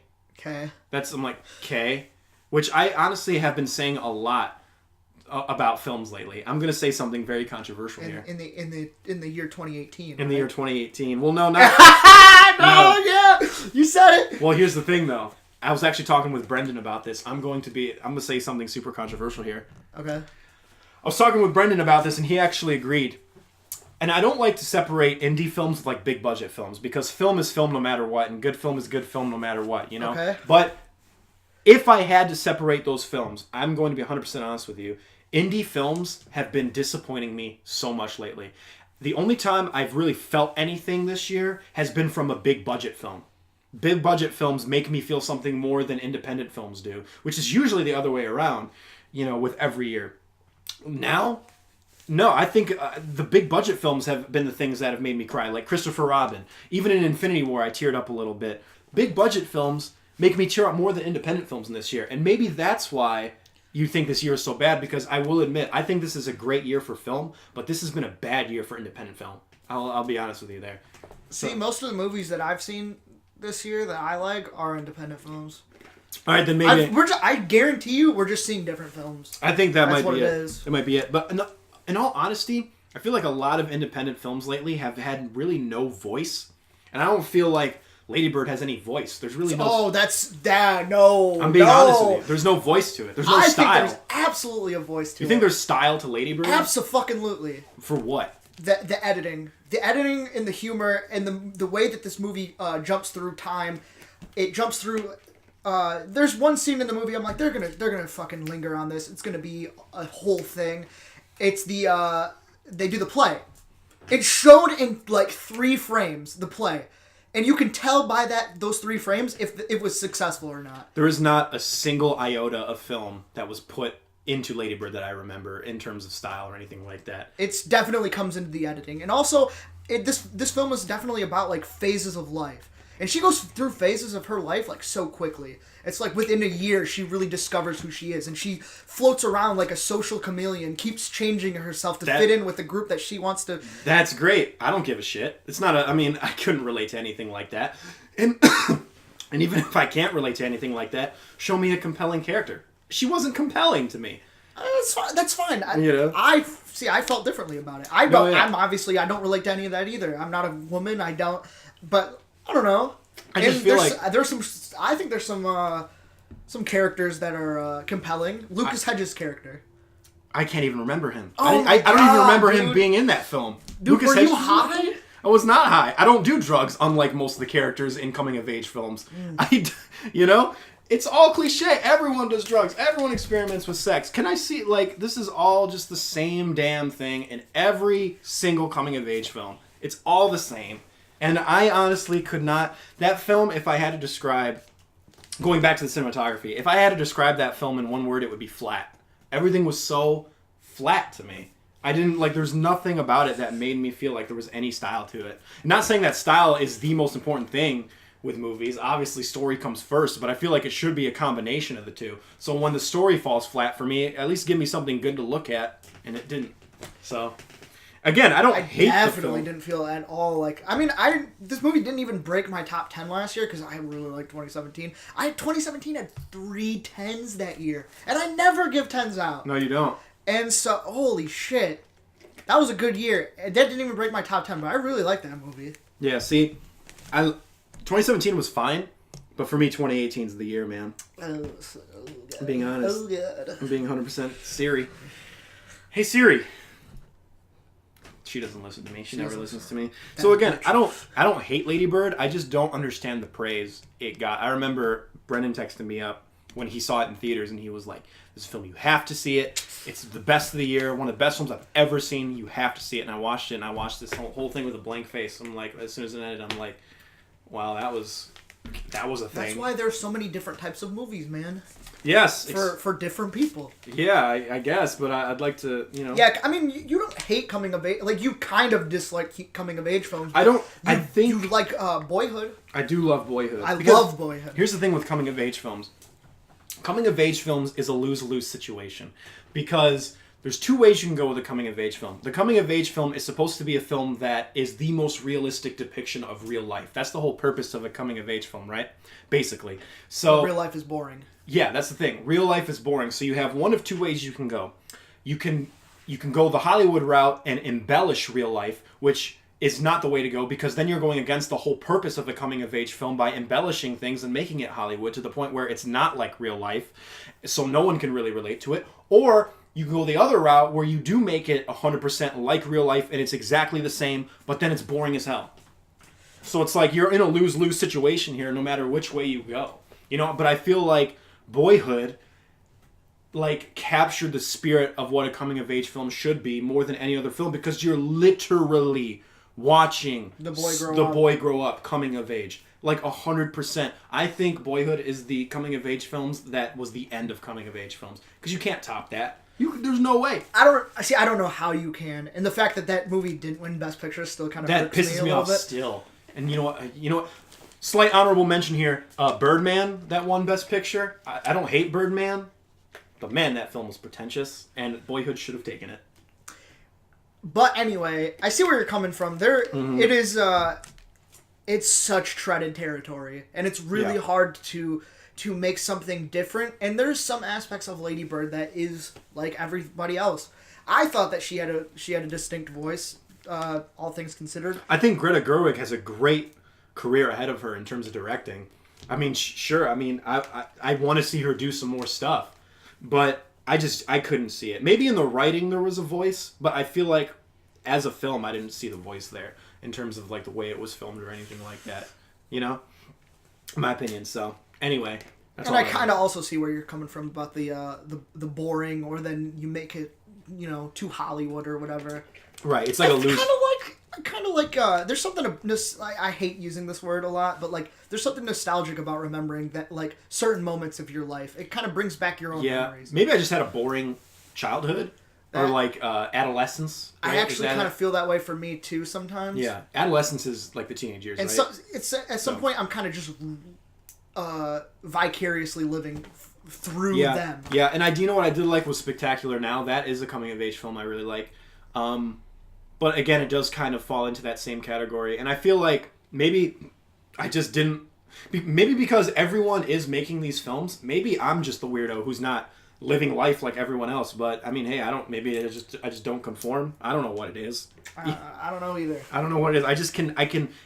Very rarely do I relate to a coming of age film. But it is okay. Yeah. It is okay. But there are some coming of age films I do like Boyhood and Spectacular Now are probably my two favorites. I'm here for you. Thanks, buddy. Appreciate it. So we don't agree with that. But don't agree with that. But we definitely agreed with more with like Avatar. Sure. And all right, what's your next? What's your number 4? Okay, my number 4 is, here's your clue. Okay. It's probably this is a shit clue. One of the most popular culty directors. Oh God, culty. I mean, there's so many. It's Tim Burton. It's Edward Scissorhands. Oh, okay. Edward Scissorhands. Yeah. So I'm not gonna like break my back defending it. I don't think I've ever seen it. Have I? Really? I don't think I've ever seen Edward Scissorhands. In all honesty. I just overall don't like his style. Okay. There's only, I think, one movie off the top of my head that I like of Tim Burton's, and that's Big Fish. Okay. There's something kind of cute and quirky about it. Mm-hmm. And this movie, like all of his other movies, are just like such hot topic goth. It's like not real goth, but it's like PG goth. It's like it kind of just bothers me. It's like in the same way that like people that say like emo music or whatever, when it's like not emo. Like My Chemical Romance is more pop rock than they are emo. They're not fucking emo. Listen to Penfold. Listen to fucking The Hotelier. Listen to Sea Haven. Get the fuck out of here. It kind of just bothers me. I haven't listened to any of those bands you just mentioned, including My Chemical Romance. So I get you. His style is overdone. It is overdone, and I feel like a lot of edgelord goth teens try to like say that Tim Burton's the best thing ever. But I don't know. I like Tim Burton a lot. I mean, I like a lot of his movies. I haven't seen Edward Scissorhands, but I like Ed Wood. I think you would really like Ed Wood. I haven't seen that movie. That doesn't really strike me as his type of style because it's more directed towards like being a biopic. He does go against his style sometimes. Like Big Eyes was not something he usually does. That was actually weird. Because I thought about that movie. I kind of liked that movie, except for the fact that I really enjoyed the story and I wanted to see more of like the biopic area of it. Yeah. But it kind of ruined it with how goofy the story got. Especially the trial at the end of the movie. I'm like, what the fuck just happened? This is kangaroo court. I mean, that's real though. That happened in real life. The judge made him paint. It's not just that aspect. It's like the way that they were arguing and stuff. It felt like there is some weird cartoon. There's like a part where over dramatized. But anyway, going back to Edward Scissorhands. Edward Scissorhands, I really don't have too much to say about it. I just don't really like his style. Yeah. Like at all. Mm-hmm. And I get what you're coming from because people love Edward Scissorhands. I've met people who just love anything Tim Burton does. There's really to me there's no emotion. Everything about this movie just is devoid of emotion. It's just like I feel nothing. Okay. I mean, hey, in the worst fucking possible way. I got you. Okay. Is that your slasher number 4, huh? Sure, yeah. My number 4 is going to be the one that I think you're going to be like, what? Okay. So this film... God. Alright, this film actually isn't as loved as I thought it was going to be in terms of like its ratings. 68% on Rotten Tomatoes, 64 on Metacritic. I thought it would be much higher considering how much people love this film. Maybe it's a cult film, so maybe I'm actually in the majority here. American Psycho. That's 100% a cult film. But also, whatever, man. Do you love it? I fucking love that movie. I had a fucking teacher say, like, why would anybody ever watch that? It's just porn. I'm like, no, it's not. There's clearly a fucking point to it. No, there is a point to it, and it's a very cliched, anti-capitalistic, white-collar thing of, like, this guy's, like, office job who's, like, sucking away at his life, so he has to, like, internalize it in his drawings, and then he internalizes it by daydreaming, murdering people. I get it, but it didn't hit me in any way. You know what I think ruined this film for me? What? I knew the twist before I watched it. I didn't, but I don't know. So I knew the twist before I watched this film, and I watched it, and I'm like, again, I watched it, and I'm like, okay. I actually didn't figure the twist out on the first watch. Well, I didn't figure it out. I just knew the twist just from life or whatever. I just, I just stumbled upon it.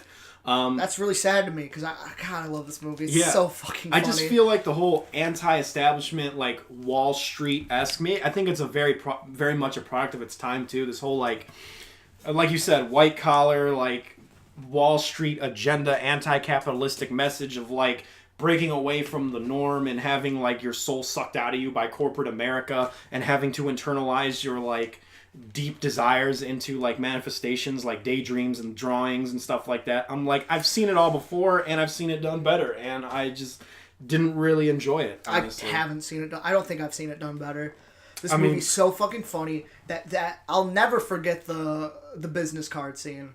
That's hilarious. I can't even remember it. You're fucking kidding me, dude. I can't even remember it. The finale is amazing. There's so much perfect dialogue. I've heard a bunch of the dialogue on like actual like sampled in music, and I actually just heard one the other day. I was listening to the new Direct Hit album. It's like a punk band. Yeah. They did the part where like, you like Huey Lewis in the news? I fucking love every time he like brings up a band, and he gets so deep into why it's so good, and he has such a good emotional understanding of it, but he just can't feel anything. He just can't feel what he feels in that music and reciprocate it to other people. You are so like, I knew you were fucking love this movie. I already heard that you didn't like it. I didn't know you didn't like it that much. I forgot about this film 2 seconds after watching it. I thought it didn't hit me at all. Apparently, there's a lot of people who feel the same way about me. I mean, 68% on Rotten Tomatoes and 64 on Metacritic is not that great a rating. It's good, but it ain't that great a rating. And it's just not... It's just like, I've seen this whole message thing before, and it just didn't hit me. I was like, okay. I mean, it's just... And I didn't like some of the dialogue either. It's like, don't just stare at it, eat it. I'm like, that's the dumbest shit I've ever fucking heard. I'm like, that's stupid. You know, I'm like, that's so dumb. And then he fucking throws a chainsaw off the balcony and then just like goes... You're laughing! It is laughing! You're laughing! Because it's stupid! Oh, no. Was that supposed to be comedic? Because that's also a fault of the writing. Hell yeah, it didn't seem that way. Oh, yeah. You know, a lot of people like to watch this as like a horror film too, and I'm like, a horror of what? It's not scary at all. You know? Oh, man. No, and I love... Yeah, I think Patrick Bateman's an overrated character. I don't relate to him at all. And Christian Bale's in my top 5 favorite actors of all time. You shouldn't relate to him. I you mean, should feel the opposite. I mean, relate to him in the sense that everyone's had a job that's sucked their soul away. I've had jobs that have sucked my soul away. I don't daydream about killing people. You know what I mean? It's like... I kind of do. Oh, that's fucking weird. That's fucking weird. I'm leaving now. End of podcast. No, dude. Oh, man, I love this movie.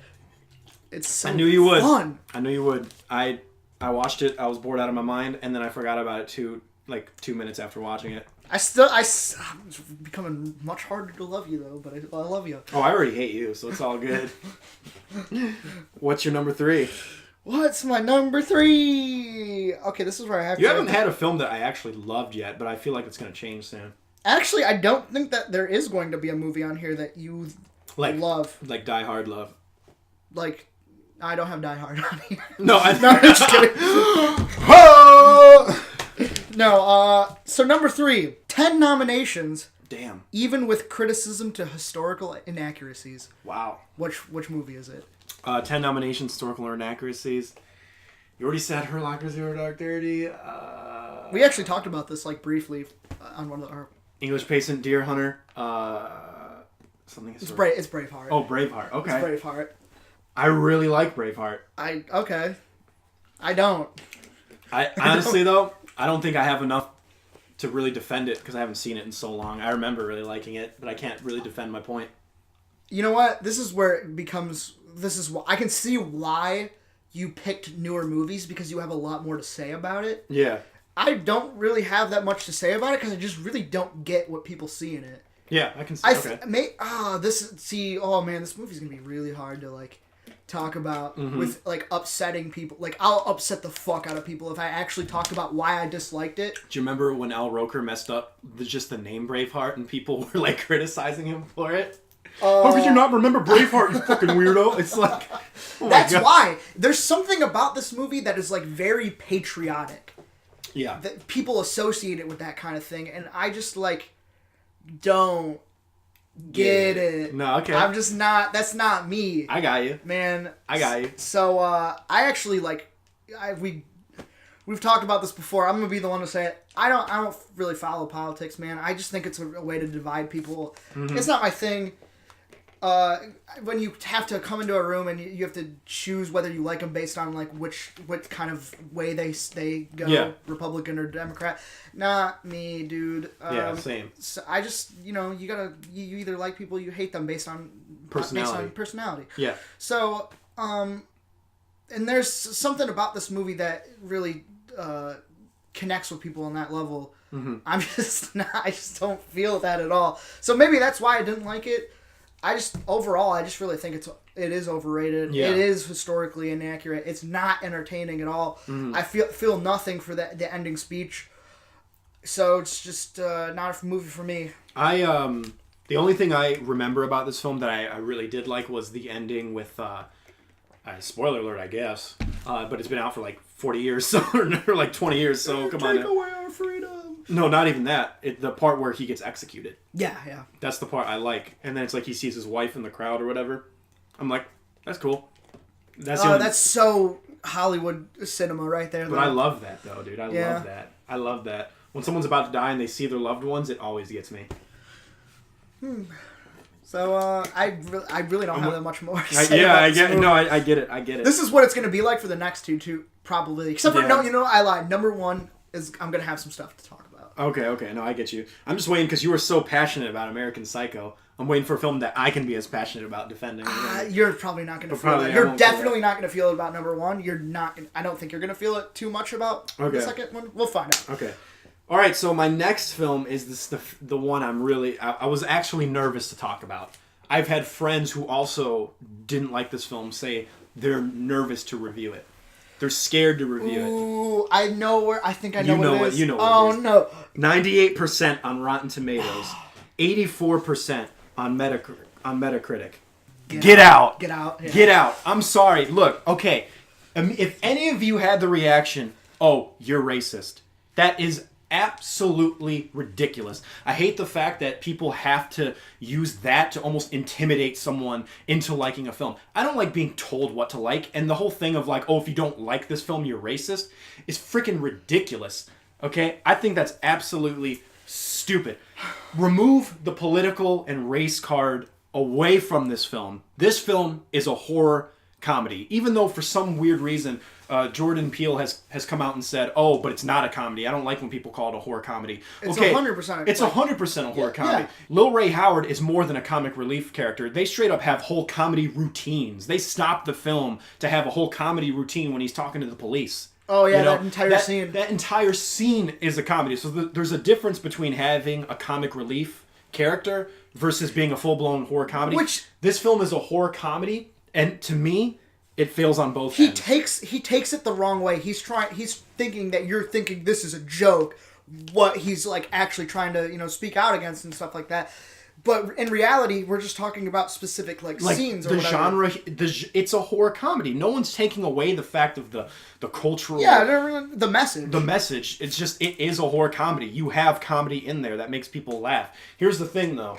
This is a horror comedy. Removing the race and everything, it didn't scare me. Okay. It's more like a thriller to me. Thriller, horror, whatever. It didn't thrill me or scare me. Sure. And it didn't make me laugh, in all honesty. I didn't find Lil Ray Howard or any other comic relief scene funny. In my perspective, it fails at being a horror and a comedy. And if that's what you're advertising your film to be, it fails in that regard to me. I understand that this film has a huge cultural message, but in all honesty, I feel like a lot of people don't like this film because they're scared of the repercussions that are going to come with people saying they don't like it. Why do you think Ghostbusters 2016 has a 75% certified fresh on Rotten Tomatoes?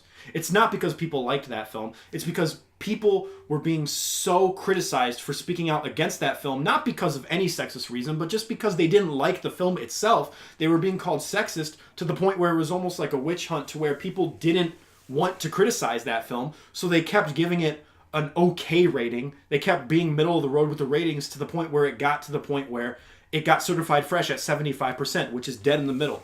And I almost feel the same thing with this film. I feel like people are scared of the repercussions of not liking this film. But the thing is, it has nothing to do with race. I don't think that's exactly fair to say that to people. If they like the movie, they like the movie. But I mean, I like the movie. When I saw that it was like the best picture of the year, I'm like, outrageous. Yeah, it was really. It won best screenplay, and it was nominated for best picture. I think that's kind of ridiculous. But I understand what you're saying, that it might be unfair to the film. I don't think it's unfair to say things like that, though, because when James Rolfe, the angry video game nerd, came out and said he refuses to see the new Ghostbusters film because it trashes on the original and he doesn't feel the need for a remake, people called him out for being sexist and misogynistic, and he doesn't want to see this film because it's women in the roles. He never said that at all. It had nothing to do with the fact. The reason that trailer is the most disliked trailer in the history of YouTube is not because it's an all-women Ghostbusters. It's because they're taking a beloved property and trashing on it, basically. It looked terrible. That's why people didn't like it. And there was no maybe a couple sexists here and there, but the majority of people who didn't like that film didn't like it, not for sexist reasons. That's something that I like. That's an ideology that I want to remove completely from film. Same. Like film is a safe place. It's a sacred place for me. Exactly. I don't want to have to worry about that kind of thing. And that's why, honestly, I think Get Out is so overrated. I didn't like this film. I'm a little, and look at me, how crazy it is that I'm scared of the repercussions of saying I didn't like this film are. Like, in 10 years, Disney's going to fire me from doing a Marvel movie because I said I didn't like Get Out. It's a decently made film. Unlike most independent films, if you can call this one independent. I mean, it is pretty low budget, I guess. Sure, why not? It does have a voice. It does have a style. I'll give it that. I think Jordan Peele did a great job. But it's never scared me. It didn't make me laugh. Maybe I can't relate to it because I can't relate to the black experience of America. But I feel like this movie, in all honesty, kind of misrepresents both sides. Okay. And I'll elaborate on that if you want. I think I already know where you're going to go. I mean, it portrays black people as like they're almost scared of white people, which I kind of think is offensive. It's like you're portraying black people as like they're scared of white people. It kind of upsets me, not because I really don't care either way. I have friends that are black, and when I'm hanging out with them, I don't want to have to think that they're checking for the exit door when they're hanging out with me. But I don't think black people do that. I don't think this film gave black people enough credit to really, and I don't know, maybe I'm just being ignorant here, but like to say that they're portraying white people as the horror, as the anchor to the horror. Like that's where the horror from the film comes out of, is the fear of white people. And I'm like, I don't think black people are afraid of white people that much. I don't think you're giving black people enough credit.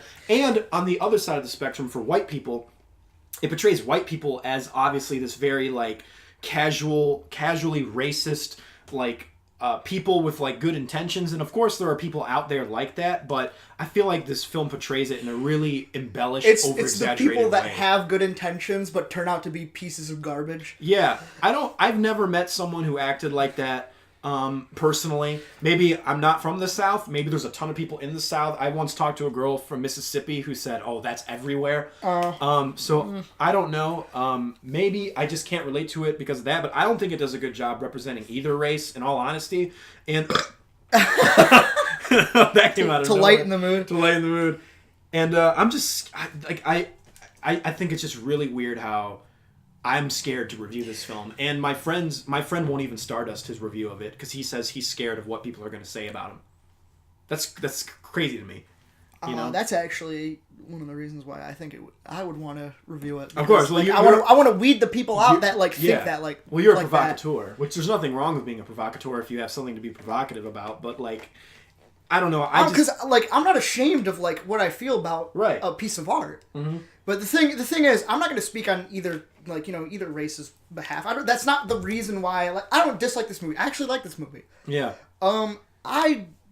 Some things I don't like about the movie that much is that it's very by the numbers. It is. I knew exactly what was going to happen beginning to end. Mm-hmm. And then also, as a stylistic movie, there's one scene in particular that stands out to me. The rest of the movie isn't that like best director. That's crazy. Really? That's Come crazy. on. Yeah, that's the thing. It's like, look, Jordan Peele, you're don't get me wrong, you had some good sequences and all, but there are so many people that have been doing this a lot longer than you, that have more experience, that understand camera language a little bit better. Mm-hmm. I didn't think that you were, at that level yet. Allow me to give some films some credit too.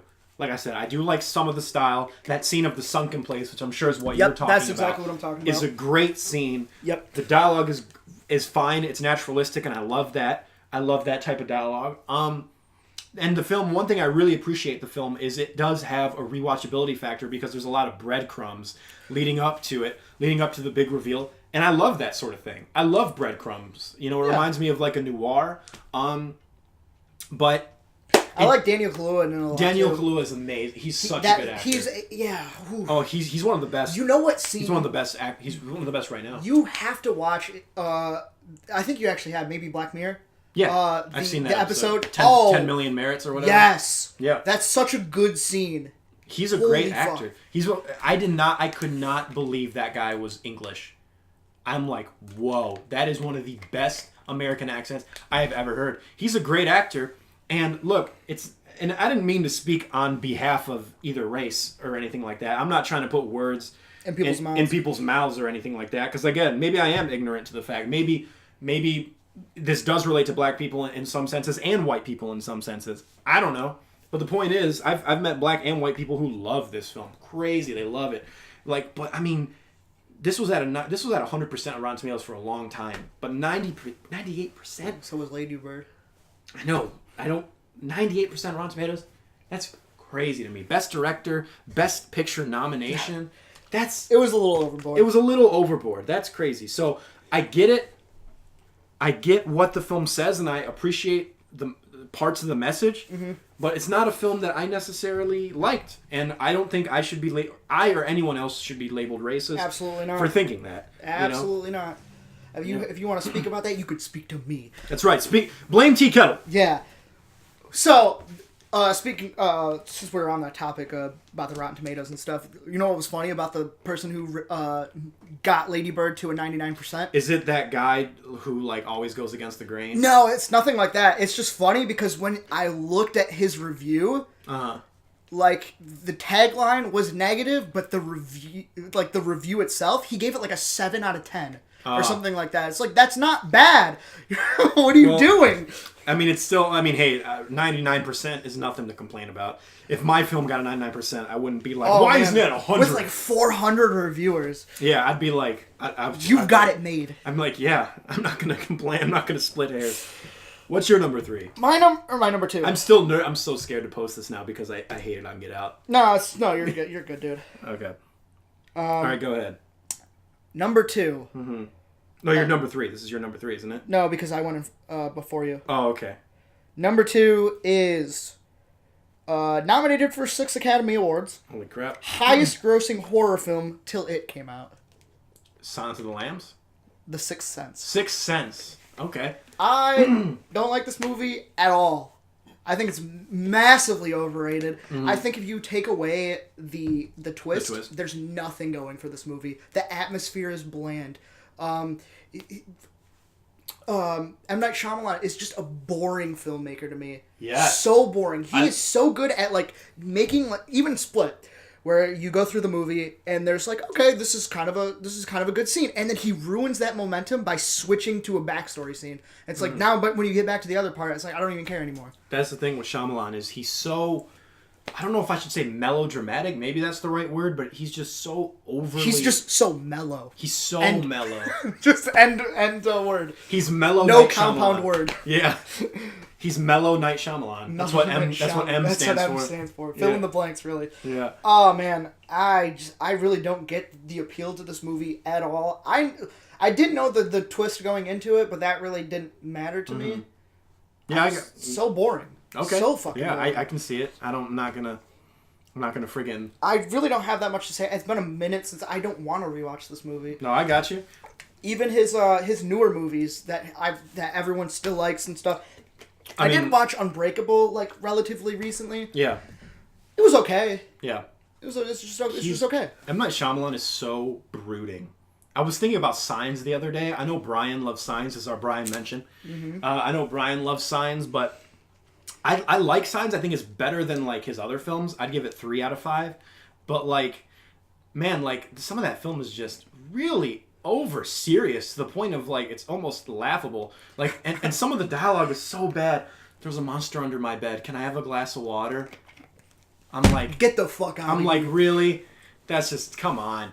And you want to know something crazy about me? I've never seen The Sixth Sense. Really? Because I know the twist and I know that film's gonna be ruined for me. It's not that good. Right. So already knowing the twist. Even knowing the twist, like even when I watched it, I was like, even if I didn't, I feel like I wouldn't have cared for it. Yeah. Because when you watch it, it's so like obvious. It's like right in your face. It's like, really? Mm-hmm. She's not talking to you. She's not fucking talking to you. Right. What the fuck do you think is going on here? Right. Well, yeah. There you go. No, just whatever. Just whatever. Uh-huh. No, okay. Is that all you got to say about it? That's really all I got to say about it. I don't know. All right. Here we go, baby. My top 2 films. All the ones you're just gonna shit all over. The ones I shit on over. Okay, well, let me just stretch a little bit. Let me just do my lunges. Okay. I'm just do my lunges here. I just gotta stretch here. Do the shit like pose. There you go. It is. Just gotta limber up here because woo! Let me tell you something. Here we go. And you already know them. I already know both of them? Oh yeah. I know one of them for sure. Okay. 100%. This one, 87% on Rotten Tomatoes. This freaking film, The Invitation. I do not under freaking stand it. I rewatched this film today to make notes about it. Look at this shit, dude. Look at that. And man, you really don't like that movie. I hate this film so much. Okay. This actually makes me laugh. This choice that you picked makes me laugh. Here's the thing. My biggest problem with The Invitation is the sheer amount of nonsensical decisions the characters continue to make throughout the film. Characters making bad decisions is littered throughout most horror/thriller films, but people for some reason put this film on a pedestal and act like these characters make better decisions than any other character in, say, a bad slasher. But to me, that's not the case. Now, I know that people in real life make dumb decisions, and everyone is different. We've mentioned this many times on the podcast. Well, like, I wouldn't do that. And we've said that it isn't a valid criticism in many cases, but with this film, it gets to the point where the bad decisions that people constantly make, especially the main character played by Logan Marshall Green, that I couldn't help but use it as a legitimate criticism against the film. The best way I can describe the sheer amount of stupidity in this film is to do a play-by-play. And yes, I couldn't get through the entire damn thing because I watched this film to do notes about this, Tyler, and I couldn't get through it because I kept wanting to punch the screen. First of all, so funny to me. The whole thing that kicks off the movie is fucking dumb. Who the hell in the right mind? Now I'm gonna give this film some credit, so don't mention this yet because I will give this point some credit. But who the hell would accept an invitation in the first place from their ex-wife and her new husband to go to a dinner party and bring your new girlfriend? If I had a new girlfriend, I would never accept that to begin with. I would. I wouldn't. You gotta let them know that you're doing all right. No, dude. No, fuck that. That you're flexing. No fucking way. I would never accept that to begin with. But I will give the film some credit. The main character and his ex-wife do have a history with the kid that passed away. So there is something there. I don't hold that criticism too much against the film, even though I would never accept the invitation to begin with. In the beginning of the film, they run over a coyote, and then Logan Marshall Green, whose name is Will in the movie, has to kill it. What the fuck is that? What's the point of that? What does that tie into? It doesn't tie into the story at all. But they're like, oh, it ties into the theme. It actually kind of does. It's to show that he's capable of doing something violent. So the point of the film is like what he's thinking going on, or is he just fucking mental? And it's trying to say, like, oh, maybe it's actually he's just fucking crazy. So it's a and looking misdirect. for a reason to kill somebody. That's what it's trying to do. But it's dumb because if it ties into the theme, I think they could have done it in a much better way. When the ex-wife is bleeding on the ground, stab wound or whatever, he should have mercy killed her. And if he did, then it would have been a better parallel than what they did, which was nothing. Oh, and by the way, they did the same cliche in Get Out. All right, and then they enter the house with the party that the ex-wife is hosting, right? The amount of times I scream, "Just leave," to the characters from here on out is astronomical. The dinner party has a handful of guests, including a couple ripped straight out of How to Write Gay People 101.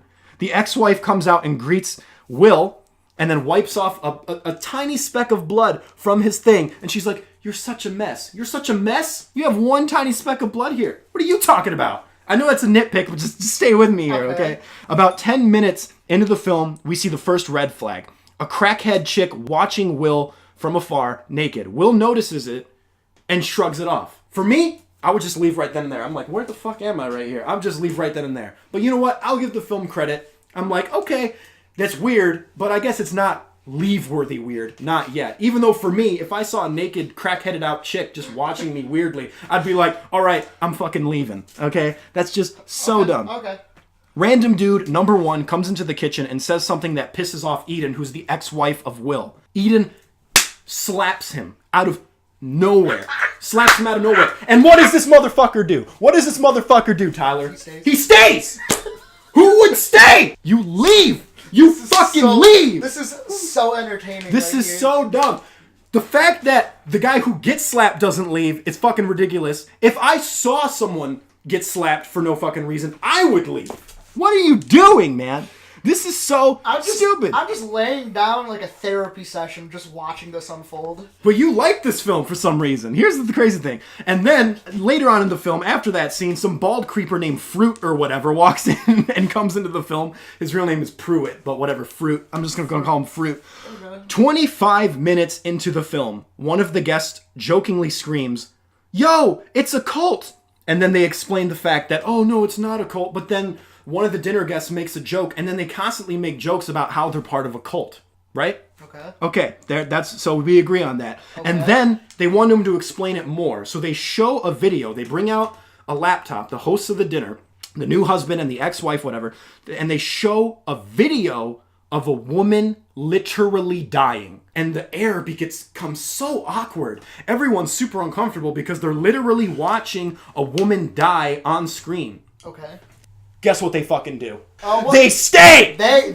One of them leaves. She doesn't leave at that point, though. She stays for a little bit longer, but I'm going to get to that point in a second. Okay. If you saw someone, I shouldn't be asking you because you're a little bit weird. No offense. Okay. If any normal person, if I was at a party, and I fucking saw, they're like, you should watch this video of like this cultish thing of a woman dying. Oh, wow, she actually died on video. Well, I'd probably join, honestly. No, dude. That's why you're fucking weird, bro. Why are we friends? I would leave. What right-minded individual, and like I said right-minded individual, you don't count. Okay. No, you're fine. Who would stay during that? I'd be like, okay, there's been too many red flags today. I'm fucking leaving, bro. This is fucking weird. I am leaving. But guess what? No one leaves. After that, they play a game called I Want, which is almost like Never Have I Ever. But instead, they choose to talk and act like no one in real life talks. I want a blowjob. Who talks like that? And of course, the gay guy has to say it because, that's not offensive. I want a blowjob. Who talks like that, bro? And then it gets to the point where it's fucking ridiculous, where they talk about what they want.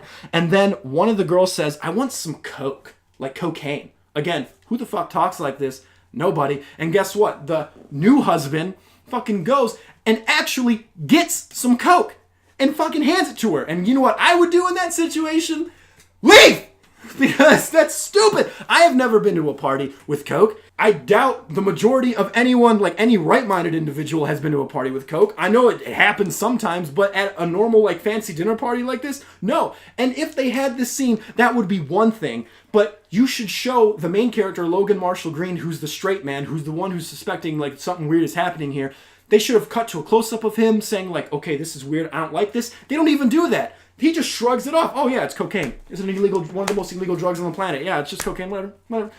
Fucking leave, bro. That shit's fucking stupid. Red flag number 50, whatever. I would leave at this point. Who would stay at this point? Would say. No one. For the cocaine, a lot of people. No. You might, if you actually dude. advertise that, you might actually get more people. Yeah, some fucking like cracked out druggies maybe, but not normal people. I mean, that's just shit's fucking dumb.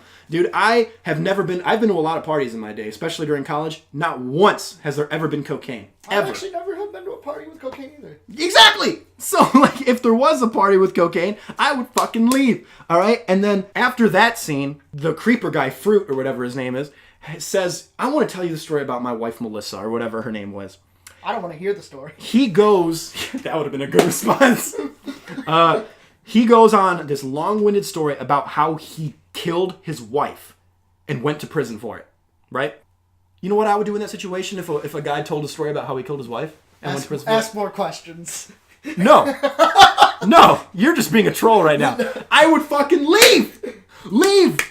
You fucking idiots. Leave. All right? So, one person, Claire, finally, the only guest with some common sense, wants to leave because she feels uncomfortable, right? So you're like, okay. Right? Okay. Until the crazy creeper dude who just talked about killing his wife and going to prison for it says, are you in the Prius? Oh, I'm parked behind you. And she goes outside alone with him. Alone with the guy who just admitted to killing his fucking wife, Tyler. Who's that stupid to go out and be like, oh yeah, you just told a story about how you killed your wife. Yeah, let's go outside alone so you can help me get my car out. You fucking idiot. Oh my gosh, the one shred of hope I had, Tyler, of the one person who wanted to leave. Nope. Doused in a second because she was so stupid later on when she made the decision, yeah, I'll have this guy who's a murderer fucking, you know, like even if it was an accidental whatever, there's still something wrong here. Yeah, I'll go outside with him alone. I'll totally do it. Sure, yeah, why not? Yeah, why not? I'll go out. Yeah, I'm not gonna, you know, whatever. All right, it's time to give this film some credit. Okay. An hour into the film, this film has a really good touching scene with Logan Marshall Green going into his kid's bedroom and laying down and seeing his lost loved one, you know, seeing the kid next to him. Uh-huh. You know, the flashbacks in this film are actually pretty well done. So there you go. Too bad it only happened an hour into the damn thing. Anyway, about an hour into the film, there's a big twist. You ready for the twist, Tyler? Guess what the twist is? I can't even remember, and I've seen the movie. There's a twist. You ready for the twist? Yeah, sure. They're a cult. Wow, what a great twist that they fucking revealed 25 minutes into the film. What a twist. What a twist that you totally spoiled 25 minutes into the film to the point where the girl actually said verbatim, you're in a cult. I can't believe you're in a cult. Oh, we're not a cult, blah, blah, blah, blah. Oh, guess what the twist is? You're a cult. And that would be one thing if they didn't portray it like it was a twist, which they do. They act like it's this twist that is revealed 25 minutes into the film. Sure. I hate it. What are you talking about? This ain't no fucking twist. And then I actually didn't notice this until I rewatched it today. This film, and this film came out before Get Out, has the same exact music as Get Out. You didn't even know that probably. Maybe they had like the same temp music or something. No, they might have, but it has like the exact same thing. You know, like the violin going dun dun or whatever. Okay. That they use that in this film, and this film has a lot of parallels to Get Out, including the coyote in the beginning of the film. Sure. Okay. They hit a deer in the beginning of Get Out. I was like, I think Jordan Peele watched The Invitation and wanted to make a black version of that. I really think he did. So that's interesting. Except Get Out did it better. So I'll give Get Out some credit for that. Anyway, wife dies after a while. Oh yeah, it's revealed they're a cult. Everyone starts killing everybody, whatever. Will and his new girlfriend are obviously... They survive, including random guy number 3. They keep him alive for some reason. He had no... man, I never got to hear you say, what would I do again? Because I already prepped something. Oh, man. Oh, man. I I did this art and everything. And he wrote leave. Leave. Oh, man. Anyway, at the end of the film, the main character, his new girlfriend, and random guy number 3, who had no character development, survive. I don't know why they kept him alive. That's weird. The most creative thing about this film is the ending shot, showing how many stupid people in the world there are who just won't leave. I already erased it. Oh, man. Bitch, I'm in the process of erasing it. This film, I'm sorry. Karen Osama, I don't mean to hate on your work. You already won. Everyone loves this film. Everyone was praising this film. That's why I watched it.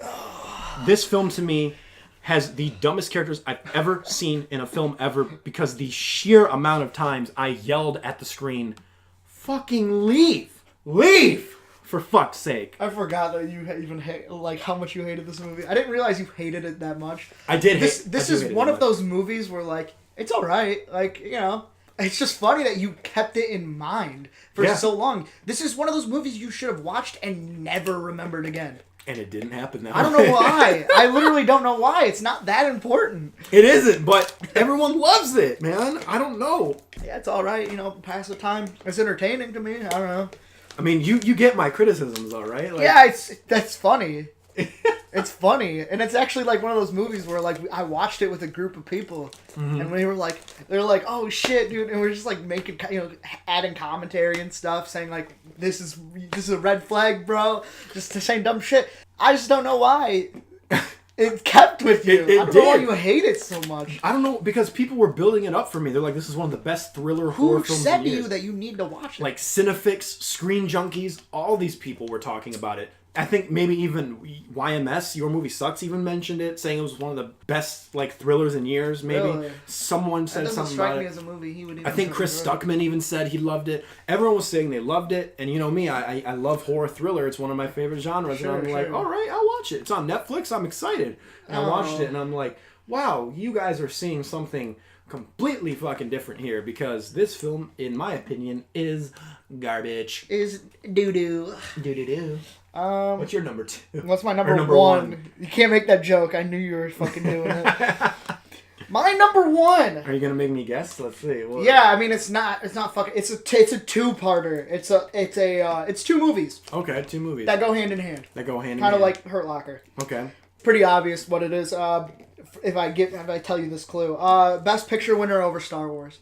Annie Hall. Yeah. Mm-hmm. Fuck Annie Hall. I don't like, dude. Put that on my honorable mentions list, by the way. Did you watch it? I did.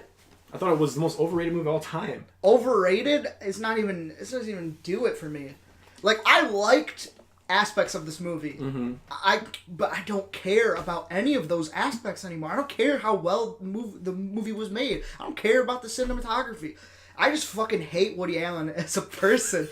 He's such a cynical bastard when it comes to love, and that's just, oh my god. And it kind of annoys me. The whole breaking the fourth wall thing, I understand that this was the first movie to do it, but we've seen it done in so much better ways. That doesn't even really bother me. That's like, it's nothing to do with the way this movie is made. I don't care about any of that. It's mainly just, I don't agree with him, and he's just too stubborn to admit that he's probably in the wrong. There's something wrong with him. There's not enough hinting that he realizes that he's the fuck up here. Mm-hmm. And he actually talks shit about other people and their relationship in order to like make himself feel better. He's like, there's this scene where he's walking down the street and he sees like 2 people, like, you know, they're pretty attractive people walking down the street. He's like, how do you guys make your relationship work? And he's like, well, we just we don't talk about anything of substance, so we just, you know, we fuck all the time, like something like that. Dude, he's like, oh really? And that's what does it for you? You just don't talk? It's like, really, bro? Yeah. It's just because you're an asshole. Yep. And you push people away. You're so fucking egotistical and so fucking elite. It's annoying. Yep. I can see that. Oh my god, he drives me nuts. But it's actually worse in the case of Manhattan. Manhattan is actually... I knew that was going to be your second one. Manhattan It's the black and white one, right? Yes. Okay. It's a beautifully made movie with such a fucking... It's so degrading. I'm going to spoil the ending of this movie. Go ahead, I don't give a shit. Yeah. Mm-hmm. So, Manhattan is about... He's in love with this girl, like... Almost girl. So like real life. Yeah. He's just like, she's like 18, I think. Oh boy. It's pretty bad. And when he's dating her, he finds an actual woman like his age or whatever, probably a little bit younger, and he starts seeing her and like cheating and stuff. Yeah. And she realizes at some point, like, I'm above you, like, you're kind of a shithead. Yeah. I don't want to be with you. Right. And the movie ends with him going back to the other woman, the 18-year-old, and saying, I love you. Let's get married. Like, type thing. It's like, that is fucking degrading. Yeah. That is, oh my god. He's always portrayed women in sort of a weird way. It's like, you're right, he keeps like a cynical view like that he actually has about it's women. always their fault, not his. 100%. Even films I like from him, like Midnight in Paris, which by the way I think his better films are the ones he's not in. First of all, but even better films like Midnight in Paris, it's like there's always that woman who's like, oh, the nagging one, or the one who ruins the something, or stuff like that. And that's fine every once in a while because it's like it's not a gender thing, it's a people thing. Like sometimes it's the guy, sometimes it's the girl, Yeah. But when it's always like that for him, something like he's just got so many issues. Yeah, there's something can't deal with. There's something repressed there, and I think. To not to get like to separate the art from the artist or anything, or to not do that, but it's like I think it's very indicative of his real life. It shows. This is one of the only times where I think like that, just because I definitely I'm just you can see the parallels. Yeah, I don't feel that way at all. Mm-hmm. Like I respect that you have your own voice and everything, but this voice is just degrading. It's wrong. Yeah, 100%. It's so wrong. Objectively, not subjectively. No, yeah. But everyone loves this movie, so I don't get it. Everyone loves it, dude. I'm telling you, and it beats Star Wars. It beats Star Wars. I don't think that people realized how popular Star Wars was going to become. I don't think they realized at the time. Yeah. That it was going to create geekdom. Yeah, pretty much. You know what's funny is How I Met Your Mother. Yeah. You know how Ted loves Star Wars? Mm-hmm. But there's also an episode where he defends Annie Hall so much and he loves that film. I'm actually surprised he loves that film because, I get why, because it's like a love letter to New York, whatever. But it's like, Annie Hall beats Star Wars, dude. Like, I thought that when I was watching that episode where he was defending Annie Hall, and I'm like, dude, don't you love Star Wars? And he's a hopeless romantic. I don't see how he could like that movie. Yeah, right? Yeah, no, that's... It's one of those movies where, like, at the end of it, it just kind of becomes a chase. It's like, you're always going to be in that friend zone with that girl, but if you ever try to make it work, if you ever try to like blossom an actual relationship of passion, it's never gonna work. Yeah, that's bullshit. Yeah, to me, Annie Hall is like a film that I guess I don't know if it should be an honorable mention for me because I don't not like it. Like I just kind of it's just a film that I think is super overrated, and I honestly forgot. Like as soon as I watched it, like I said, it's a film that I'm like, well, that film that was nothing special at all. Mm-hmm. I don't understand why it had has such a longevity, and I think it's because it pioneered some techniques like breaking the fourth wall. But again, it's like, first of all, that technique is like nothing to write home about, and it's been done better in things like Ferris Bueller's Day Off or even Deadpool. So I'm like, okay, so I'm watching something happen for the first time, but it's not something that's like impressive to me. You know, a movie I actually really like. And like a lot of people actually trash on it. Yeah. 500 Days of Summer. It's like the same, literally copy and paste the same structure. Do people hate that film? A lot of people I thought people liked that film. I like that film. I like that film a lot. Yeah. I think they think that it's like a hit on women or whatever, like because they put you in the friend zone, but it's not. That's not. It's a lack of communication on both people's parts. I don't know. I thought that was a very good film. I liked 500 Days of Summer, and I think it was very almost original too, the way it was portrayed. It portrayed a relationship. It's very similar to Annie Hall style, which is part of the reason why I was excited to watch that movie. Yeah. You said that you like his movies that are the ones that he's not in. Yeah. I agree with that for the most part. There's a couple that I do like. There's a couple that I don't like too that he's not in. Mm-hmm. But one of his best movies is Sleeper. It's a sci-fi comedy. It's never even heard of it. Very funny. It's actually very popular. Is it a sleeper? It kind of is, actually. It very much is. No, it technically isn't because people know about it. It's like a combination of every type of comedy you can think of. A lot of slapstick and stuff. But the one problem with that movie is that he plays himself again. Yeah. Again, but he doesn't have, a woman to like really bring down as much. But also, it's funny that he plays that same character because in like Annie Hall in Manhattan, he's like his career is more impressive. He's just a grocery store manager, but he is just as vocabulary heavy and stuff like that. It doesn't make any sense. I think the thing with Woody Allen is he thinks he's more witty than he really is. You know, I think he thinks Kind of. I think he just thinks Kind he's of. more, and he also thinks he's more sophisticated Absolutely. than everyone else. And I'm like, dude, you want to talk about? Sure, you could think that way, but you're fucking. You can understanding of philosophy and stuff like that. You can mention Soren Kierkegaard all you want, but you're not the only one who knows him, okay? Or Soren Kierkegaard, whatever his name is. He's just the philosopher that just popped in my head for some reason. So bad movie to me. Bad. Okay. But I can see why people like it. For sure.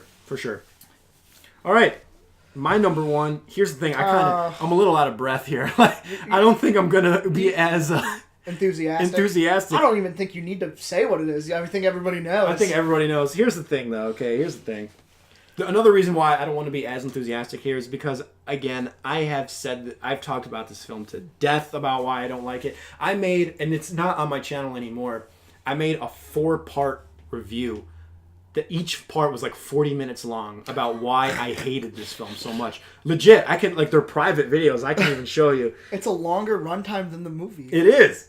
It was awful, man. Okay, and as you know, almost didn't put this on the list because people don't necessarily adore this film. But it is fresh on Rotten Tomatoes, though. 67% on Rotten Tomatoes, 63 on Metacritic. It's not necessarily loved, so I was debating if I should even put it on the list. But I did it anyway. You know, I did it anyway because people do like it, and I feel the need to say that it's terrible, and that is Spring Breakers. Spring Breakers, yes. Look, man, this film is garbage. Okay, what can I say here? This film is a hyper-pretentious, super stylistic movie that has no substance to it, with unlikable characters that you can't relate to. It's fine if you have unlikable characters, but at least make them cool, or at least somewhat fun to watch. These characters are dumb, they're predictable, and this film does no favors to anything. A lot of people think this is a commentary on youth culture, but they're giving Harmony Korine way too much credit because his last film was about old people having sex with trash cans, and there's no substance to that film. And for those of you who think, oh, what he was trying to do was he was trying to reel in those people who are into the youth culture, like the drugs, the spring breaker culture, the drugs, the drinking, the sex, the whatever, and then basically throw them into a more sophisticated thing and kind of like mess with them or whatever. I don't think that's true because the people who are a part of that culture got what they came for with this film. They're not going to walk out of this film being like, wow, Spring Breakers really taught me that what I'm doing is wrong, so I'm going to stop doing this type of lifestyle. It's like, no. And if you look at Harmony Korine's other work, like he did a music video for Rihanna called Bitch Better Have My Money. Mm-hmm.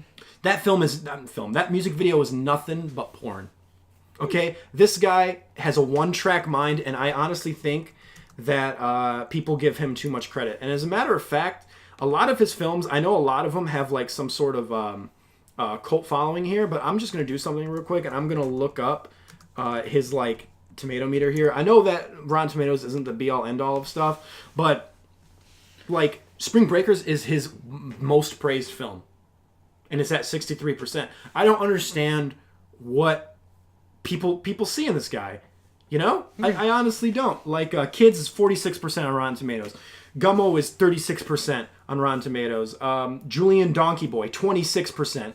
Ken Park, 43%. These names are A tier. Yeah. Mr. Lonely, 47%.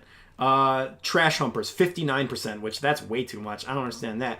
But it's still rotten. And then Spring Breakers, which is 67%.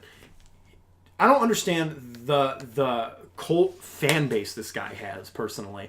If anyone deserves, in my opinion, a cult fan base, it should be someone like Will Eubank, who did Love and The Signal, because at least that guy he's a visual auteur, in my opinion, especially if you see Love, which we still have to watch. Mm-hmm. I don't understand the fan base this guy has. I think his mind is so one note. And he even said, about when he did an interview with Spring Breakers, because I did watch him do an interview about it, he said, oh, well, I never had a spring break like in my life, so I just wanted to live vicariously through these characters and just show a spring break happening. That's all it is. And then people are like, oh, he's just messing with the interviewer. There's a total philosophical meaning to this film. No, there isn't. This film is literally just a compilation of reused footage and rehashed stupidity that it's dumb. There's so many points in this movie where the pacing slows down because they replay out an entire scene, a whole scene in its entirety. They replay it multiple times throughout the film just to pad the runtime. Selena Gomez in this film has the same conversation with her grandmother about 3 or 4 times in the film, where it would cut to James Franco talking about the meaning of life or some shit like that, talking about spring break, and then it would cut back to something we've already seen before, and it would do that throughout the entire film. And by the way, when I say same conversation, I don't mean like it's a different day that they're just talking about the same thing. No, it's the exact same conversation throughout the entire film. It's a film that is just, I don't think has any meaning toward it. It does nothing but perpetuate the lifestyle of like drinking and drugs and bullshit and being shitty people just in general. It's also pretty anti-religion at some points that I don't appreciate. The characters are stupid. It's stupid. It's dumb. There's no redeeming qualities to this film or to the characters, and it's just lame, in my opinion. I think it's kind of funny that we just went through his whole filmography and stuff and saw all those ratings. Yeah. And it's like he got shit ratings up until this movie. So Yeah. why did this kind of like go suddenly above just everyone happen? else? That is weird, right? I don't know. I think, what I think it is? I think it's because of those movies that the general people don't like Kids and Gummo, which he didn't even direct Kids. He just wrote it, but I just threw it in there because a lot of people like it. Kids and Gummo, I feel like those films in particular, Julian Donkey Boy or whatever, they got such cult followings that I feel like they just wanted to, to love on anything Harmony Korine did. But I think Harmony Korine is one of the most overrated directors of all time because of the sheer amount of cult following he has. There was a friend of mine named Anthony who was talking about Spring Breakers when it first came out, and I was in high school when I saw it. And I told him, I'm like, have you seen it yet? I said it was garbage. And he's like, yeah, it might be garbage, man, but I'll see anything that Harmony Korine does. I'm like, what? Why? Why, though? Why? Yeah, if he likes it, he likes it. I mean, if he likes it, he likes it, but I just don't understand. I don't get it. I don't have to get it. This is where I stand. Mm-hmm.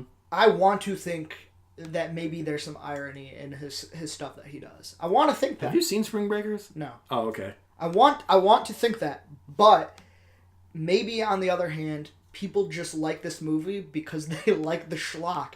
They just don't want to admit it. They want to see that there's something more intellectual there for their own sake. I can 100% see Maybe they just like Spring Break. Maybe they do. Maybe they do like his films, ironically. And in that case, I would get it. No, maybe his films are ironic. I don't see that. That's what I'm saying. Like, that's what I want to think, but it might not be true. Oh, okay. I haven't seen any of his. I haven't seen a single thing he's done. Yeah, I think he is. I think people, like Now You See It just did a video about overanalyzing films. Sure. I feel like people do that with his films. I think there's a part in I don't know if it's Kids or Gummo, where there's a kid taking a bath in a bathtub, and there's a piece of bacon taped to the wall. And I can't tell you how many times I've seen people say that that's so profound. They're like, oh my gosh, like that. There's so many implications to that piece of bacon taped to the wall. And I'm like, I guarantee you, Harmony Korine did not think of anything like that. He just taped a piece of bacon to the wall. Have you seen this guy in interviews? This guy got caught stealing money out of Meryl Streep's purse and was kicked out of David Letterman for that. Really? Yeah. He's an idiot. This guy had, come on. So, anyway. Yeah, I have nothing to contribute. I've never seen it. No, it's fine, dude. It's fine. Yeah, I wish I will see it at some point. I'm probably not going to talk about it that much. We'll probably have a lot of side conversations. Yeah, for sure. But like I said, I've shit on this film so much to the point where I'm just over shitting on it. Yeah. Like, I've never shit on The Invitation in a public forum like this before, so that's why I was so you never passionate. shit on it to me, so I was actually kind of shocked that it was number 2. Yes. You were just like, yeah, I don't like that movie. Yeah. It's like, okay, cool. Mm-hmm. I don't know. It felt good to get that out. I don't know. I was so looked passionate good, about it. and let me tell you, I'm gonna rewatch the shit out of this episode. Oh, it's gonna be funny. I'm gonna be laughing my ass off. I almost thought about not shitting on it this much during this episode while I was rewatching it today, and just doing an entire video about it. and doing a whole video essay about why it's so bad. Maybe that's why, because it's so fresh in my mind, because I rewatched it today, and that passion just got reignited, because I'm like I'm watching this crap, and I'm like, you know. Yeah, that kind of... Not that doesn't happen the way that I do it, but I do take notes when I watch stuff. And, like, again, no disrespect to Karen Osama. I mean, her new film looks amazing, so good on you. That's the... Destroyer. Yeah, that really looks really good. It does. So, anyway, yep, that's all. So that's our list. Holy crap, I got a headache. That was, like, nuts. And we're not even done with this podcast yet. Well, we're gonna take it easy for a little bit. We're gonna take this easy, because now we got recently seen, which we're gonna change a little bit. Actually, I think I'm gonna change it, because a lot of what this becomes is you watch like 1 or 2 things, and then I end up watching like 10 things, and I kind of dominate this area. So what I think I'm gonna do is I'm gonna just say, hey, I watched it. I liked it, it was good or it was bad or whatever. Okay. And if you want to see more information about what I thought about it, you can probably just check out my Letterboxd or whatever. Mm-hmm. Or if you want to see the same thing with Niko, he probably will end up talking about it, because he sees such a limited amount of stuff during the week. He's a very busy man. He's still got his Stardust, so you can check that out too. Yep. Links are in the description for both of us. But where do we want to start for this? I know that you have a headache. It's just because I really went out on the invitation there. That was crazy. Woo! Oh my gosh.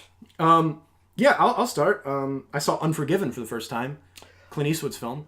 Okay, I haven't seen it actually. Oh, dude, I really want to see it. I own it too. I haven't seen it either, and I'm a huge Western guy. Mm-hmm. It's just one of those films, I understand that it's quintessential viewing for a Western lover, and I always knew that, but I just never got around to seeing it, because, as you know, but they don't know, I don't buy a lot of Blu-rays or physical copies. It's not because I don't want to. I think it's just a lot of it is just... I'm very... what's the word? I just like to keep money for, like, other things. Yeah, okay. Like food and gas and, like, stuff like that. So I don't buy a lot of physical copies, even though I want to. So I don't have a lot. You're smart, is what the word. Oh, thank you. But anyway, they put Unforgiven on Netflix, and look, great film. I mean, it won Best Picture in like 1992. Yep. I think it's the last Western to win Best Picture. It's the year I was born. Nice. Hey. I was born 2 years after. Yeah. What more can I say about it? It's quintessential Clint Eastwood in a Western role. It's good. I love Gene Hackman. He's such a good villain, but he's sort of like the hero of his own story. And I know that's sort of a cliche to say nowadays, but it really is the case in this film, because you almost sympathize with Gene Hackman. And there's almost a moral ambiguity to the film that I really liked, where you almost root for Gene Hackman at parts, but then you hate him at other parts, and you root for Clint Eastwood at parts, but hate him in other parts as well. That's kind of the thing with all Westerns. Exactly. So a lot of this does follow the trademark Western tropes, but with Westerns, I don't really consider cliches or tropes faults anymore with Westerns. I just find them staples of the genre now. You know what I mean? Sure. And so I did forgive a lot of the cliches and tropes of that film. Pun intended. Yes. And it was great. I don't know. I loved it. What more can I say about it? Go watch it. Yeah, I'll definitely have to watch it. Because, like I said, I own it. See, you say that you don't buy a lot of Blu-rays. I lent you a Blu-ray and you still haven't watched them. I'm assuming you didn't watch it because you never told me. I still you have to watch it. You can borrow anything you want from me. I actually like when people check out from my library. Yeah, I know. Dude. Brian gets a little like he seems like when I'm like, hey, dude, can I check this movie out? Like, Brian, borrow it. He kind of seems a little hesitant, and I can kind of see that. So I'm like, I don't really want to bother him with this stuff. Brian has lent me a couple things. Brian lent me Affliction, which is like a found footage. Yeah, I've seen it. Yeah. I don't even know if I gave that back to him. I think I did. Yeah, I did. Oh, that's probably why he doesn't like people. Yeah, maybe not. Stuff. But I mean, it was good. And he also, I hope he doesn't watch this part. He actually bought me a movie, Road to Perdition. No, yeah. Is that it? Yeah, Road to Perdition. I get that one and Revolutionary Road mixed up all the time. Yeah. So he bought me Road to Perdition, and I still haven't watched it. Oh, dude. And it's a great film. You should actually, you should watch it. Well, in my defense, I didn't have a Blu-ray player. Well, actually, I did have a Blu-ray player, but I have a Blu-ray player, but I didn't have a lot of time because my mom watches TV a lot, and she uses the Blu-ray player more than me. Mm-hmm. So a lot of times when I would get home from work, she would be watching TV, and I didn't want to bother her or anything like that. So anyway, Yeah. What have you seen? What was it? Hold on, we're not done yet. Oh, Because we're not done yet? Road to Perdition is very good. That's what I Actually, heard. he showed it to me. Oh, nice. So that's that. I think I know. I actually kind of know I would love it, so I really need to see that. You really do need to see it. So now for what I've seen, and I'm just gonna breeze through most of these. Do it, baby. I watched. I bought this. I saw it at Second and Charles when I used to work there. Yeah. I finally bought it. Or finally watched it. The Long Hair of Death. It's a 1964 horror, like kind of a Shakespearean horror film. I've always wanted to see it. It's excellent. I loved it so much, and I gave it a solid 9. Damn. I would recommend it to anybody, almost anybody. And if you ever have access to it, which is going to be kind of hard to do. Yeah. Because it's kind of like I didn't even know what it was until I bought it. I was like, Italian Masters of Horror. I'm like, that sounds fucking awesome. Let's do it. And I'm glad I bought it. I gotta start borrowing like more classic films from you because I do want to start. I don't have that many though, but which is kind of a shame. But they're hey, man, expensive. They are expensive. Those Criterions can be nuts sometimes, man. But hey, that's awesome. I'll add that to my list. All right, the next thing, unless you want to. I have some more movies, but I know that we're going to talk about the same movie in a minute. That's right. I saw First Man with Ryan Gosling. Yes. Yeah. Let's get it. It was great, actually. The funny thing is that I watched it and I walked out and I'm like, that was good, but it wasn't like great. And so I gave it three stars, like 3 stars. But then after letting it linger in my brain for a minute, I was like, I'm like, shit, you know what? I'm going to give this a 4 out of 5 because it lingers with you, like you said. That happened to me, dude, too. We actually talked about this movie on the way to another movie, which I totally forgot about. I literally just forgot that we were going to talk about that movie, too. Yeah. Yeah, dude, that's what happened to me. I had it like at an 8. I'm like, this is really good. I really like that movie. And then I was like, oh, but I love it. I love this part. It really demonstrated the fact that we really don't know that much about Neil Armstrong. I never expected him to be like this really like reclusive kind of introvert. And that's who he was. And he's such a cinematic, tragic character. He really is. He's a real life tragedy, but he gets like this. He views the moon as almost like this personal goal for him. It's a quest. And it is a quest for him. And honestly, he the way Damien Chazelle films it and the way Ryan Gosling plays it, they don't make it cheesy. You know, they make it real. And that's what I really liked about this film, man. And it sheds light on a real American hero. I mean, Neil Armstrong's a hero. And it's like, we don't know that much about him. Like, we didn't even know that he, lost somebody.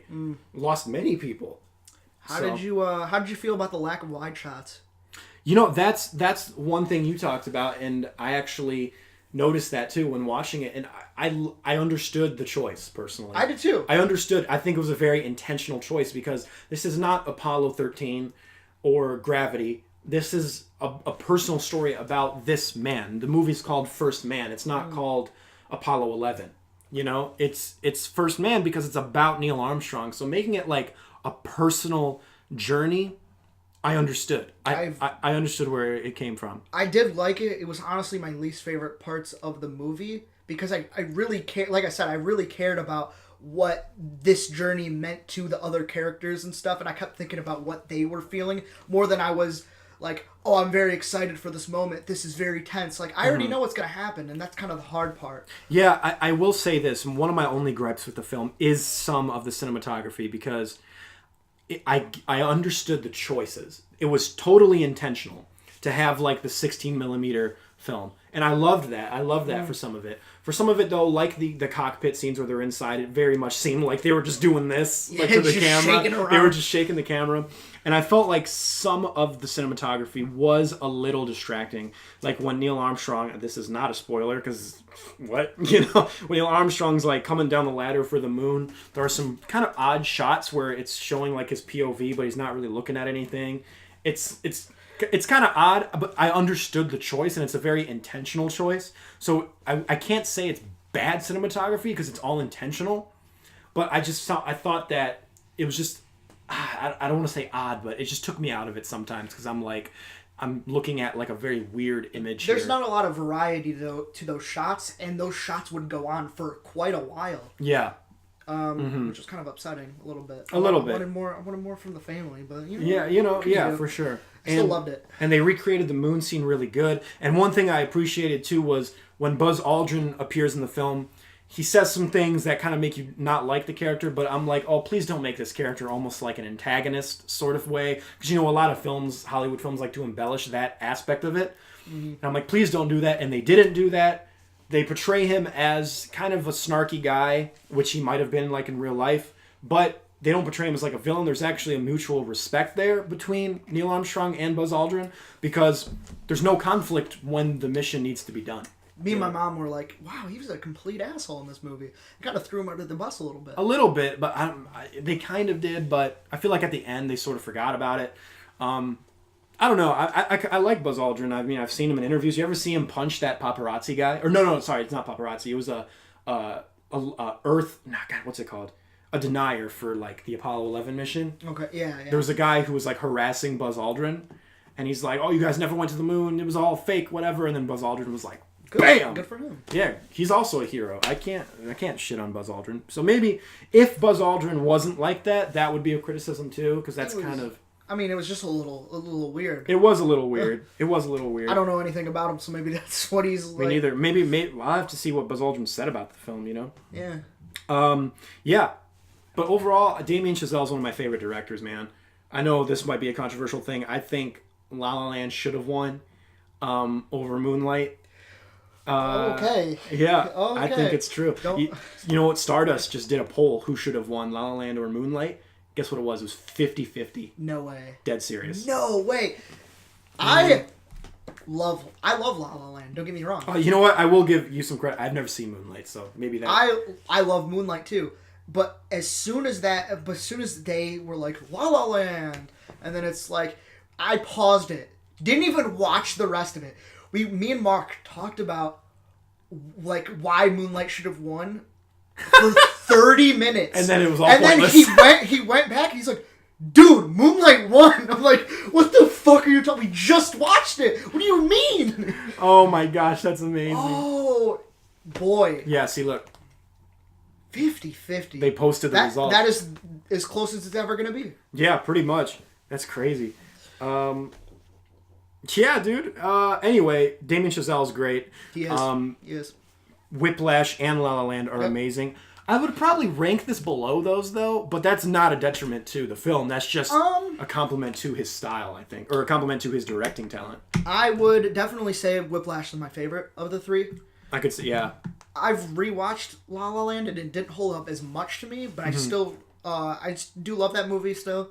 So maybe, I don't know. I love its love letter to not only music and jazz, but a love letter to old school, like, musicals and, like, old school films. Musicals. And actually, plot by plot, a lot of the sequences are exactly copy and paste Singing in the Rain. Yep. And they even tribute to that when Ryan Gosling, like, goes onto the pole or the light post or whatever. Mm-hmm. So, yeah, great film regardless. But, yeah. Sure. Yep. Anyway, tell me about Bohemian Rhapsody. Bohemian Rhapsody it's all right. It's probably exactly what you expected. It's a music biopic. Yep. That's by the numbers. Very by the numbers. It's got a good momentum to it, which was pretty good. It didn't slow down and like really dwell in the drama until like deep into the movie, probably like 3/4 of the way in. Okay. And at one point, I kind of didn't like the way that they treated Freddie Mercury. They kind of throw him under the bus a little bit. Yeah, you told me that. Which is, it's kind of upsetting, but they do bounce back from it pretty well. It's probably as good as you can expect it, because I don't know how they're going to make innovative biopics like this. Mm-hmm. The next one that I imagine that's going to be like a game changer is like exactly like Steve Jobs. Yeah. Like 3 shows behind the scenes before the show starts type thing. Yeah. And then wrap it up with the last thing to be the big show. That would be cool. That's how I imagine that they're going to change the game, change the formula, but this is not really doing anything for it. Mm-hmm. The one thing that I will say is the ending of this movie is great. Okay. I mean, it's Queen music, so you're watching like 4 songs being played live, and the energy of the show. This was the last concert was seen by like 30 percent of the population on planet Earth. Mm-hmm. So it was a big deal. It was a big moment for them. Okay. And they were just kind of written in the stars, and that got me to listen to them on the way home. I was just craving Queen. Cool. Craving more. Queen. So Nice. I can't fault the movie too much, even though there is a lot of aspects that I don't like. The biggest detriment is the fact that it's nothing original here. Yeah. But it's still okay. I'd give it a solid 6. It's entertaining for the most part. So what you're saying is you love Bryan Singer. Um, That was a joke. I'm actually I don't think that Rami Malek was worth all the fuss and stuff, all the fighting and whatnot. Yeah. He's fine in the movie. Mm-hmm. I don't think he's like a great actor by any means. He plays himself, is what I see in Mr. Robot. I was watching a review from Double Toasted, and they're like, one of the guys was like, "What did you think of the boxing match in the movie?" And the guy was like, "Boxing match?" He's like, "Yeah, the boxing match between Rami Malek and those teeth." Because they were fighting up for the screen. They were. But then they went on to say you forget about that later on as it goes on. That. You do. Yeah, but yeah, it's funny. It's okay. So I mean, if you go to see it, you're probably gonna have a good time. If you like Queen music, I love Queen. I think they're one of the most innovative, most experimental rock bands, and they just kind of shook the ground and changed rock music forever. So nice. that's always a nice perk. But that's nothing that the movie did right. It's just the fact that it follows Queen. So it's like Queen is, if anything, Queen is what made that part better. There you go. All right. Next film I saw was a documentary on Netflix right now called Film Worker. Yep. You did tell me that. Which shows the right-hand man of Stanley Kubrick, Leon Vitali, who was actually responsible for a lot of things in Kubrick's films. He started off as an actor in Barry Lyndon, and he also continued to act. He was the Red Cloak in Eyes Wide Shut. And overall, it was a really cool portrayal of this guy's life, who didn't really get a lot of credit that he kind of should have, and a lot of people Stanley Kubrick didn't really trust. And this is the one guy who Stanley Kubrick really, really trusted. This guy became almost obsessed with Stanley Kubrick, and they had a really, really kind of tragic in some sense, but really nice, loving relationship with each other. This guy knows more about Stanley Kubrick than most people do. You know, probably the only people who know more are like the His relatives, family. like his family. This guy is legitimately, he seems like a really nice guy. He's a really talented guy. He was a really good actor, first of all. And, but then he quit acting because he wanted to work with Stanley Kubrick. He's like, I want to do whatever you need. I want to be a part of it. And then Stanley Kubrick was like, if you're serious about this, then, you know, hit me up. So he did. And then he was responsible for so many things. He casted the twins in The Shining. Oh, dude, he awesome. casted Danny. He was the casting director. He was the frickin' first AD. He was the director's assistant. He helped edit films. He was always there. Did he get Jack Nicholson? No, I don't. Well, he might have. He was the casting director for The Shining. That was a great choice. Yeah, he might have got Jack Nicholson, but so yeah, maybe. But I know he got Danny Torrance. Okay. And he got the twins. Excellent. He helped him out on so many things.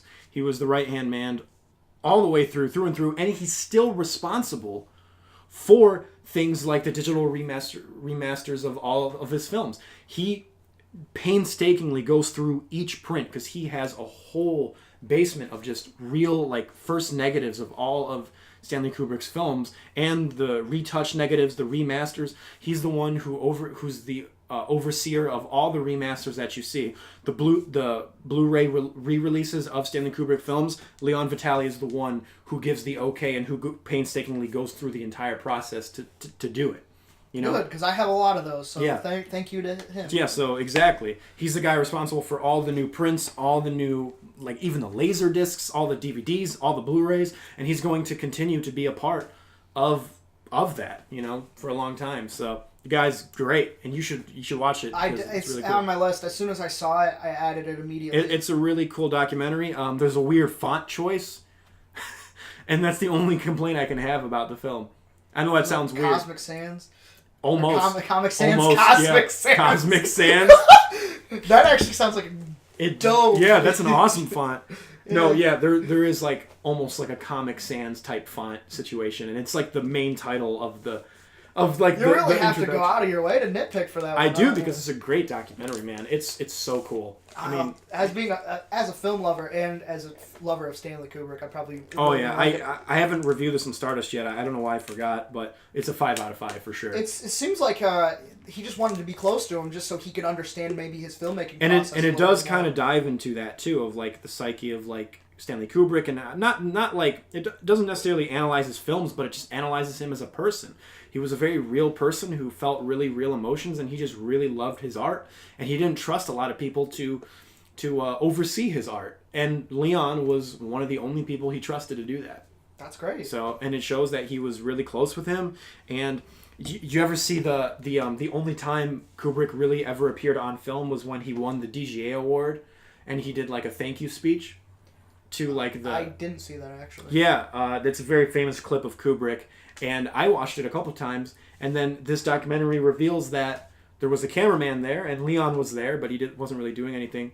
And then Stanley Kubrick was like, "Can you leave? I want Leon to operate the camera," because that's how crazy it was. Like, he didn't trust other people to do it. He only trusted Leon to do it. And then Leon had to operate the camera and the cue cards at the same time. So, because that's how much Stanley Kubrick trusted him. This guy really is like the unsung hero of like some of these films. It's really cool. That's awesome. Really cool. I can't wait. 5 out of 5. Quintessential viewing, not only for film lovers, but for Stanley Kubrick fans. Okay. Mm-hmm. Yep. Good to know. Mm-hmm. So I saw a couple other things. I think you only have one, right? I have. Or no, you have. Well, we I have got two more. Because yeah. I keep forgetting. I forgot it again. Yeah. Unbelievable. Mm-hmm. Okay, so I watched The Tale. It's a HBO movie with Laura Dern. It's very good. It came out this year. I like it a lot. If you want to know more, just check it out. My good shit. Check out my good shit. Yeah. I gave it a solid 8. I really like it. Nice, dude. Good drama. Good Gucci Mane. And since I got too many for you, I'm gonna do one more. Okay, go ahead. Mention it. I saw The Girl Who Leapt Through Time. Mamoru Hosoda is one of my favorites for anime films. It was a cute film for sure. And I would have given it a 7, a solid 7. Okay. Solid 7. Not bad. Not bad. So, yeah. All right, so you want to talk about Beautiful Boy? Yeah, let's do it. All right. I still haven't written anything for this movie yet. I just did a Stardust today. Good film. I gave it 4 out of 5. I mean, honestly. It was a really accurate depiction of real-life addiction, and I don't mean that to rhyme. Mm-hmm. But it really was a tragic depiction of real-life addiction, and Steve Carell, this is a true story about Steve Carell, who's like this journalist and this columnist for Rolling Stone, and his son, played by Timothée Chalamet, who's played really well by Timothée Chalamet, by the way. He almost reminded me of Brando in some scenes. It's just a really accurate depiction of that, but I feel like this film's it's about more than just that. And it didn't really hit me until the very end what this film was really about, which is about like the love of a parent and like the love of a father and what he's willing to do for his son, you know? Okay, is that based on like the scene that you were like, I don't know what was going on with that scene? Did you think about it a little bit deeper? No, it was the end scene, like the end shots where I was like, and also what happened before that, where I don't want to spoil it, but when Steve Carell says something to his son that's like, it seems like it's the final nail in the coffin sort of thing, but then he sort of comes back on it and like does this, and then I think that shot symbolizes like this man truly does. He does love his son. He does love his son. Yeah. He does not neglect him in any way. Mm-hmm. I know that it can feel like that. Like he just doesn't want to suffocate him. Yeah. He's a good father from a distance for sure. Yeah. And he cares. Steve Carell is really good in this movie, although there's one part where I was actually holding back like laughter. Yeah, it's hard to take him. Starts screaming like Michael Scott, and I'm like, oh my god, I can't. I know this is not supposed to be funny, but it's funny to me. It's hard. You can't help but think that sometimes. And also, Amy Ryan plays his ex-wife. Come on, that was an intentional choice. It's fanfic. That was an intentional choice, and that was a bit strange. It took me out of it. I think you're underselling. For me, you're underselling Timothy Chalamet. I compared him to Brando. Okay, never mind. You're right. You're right.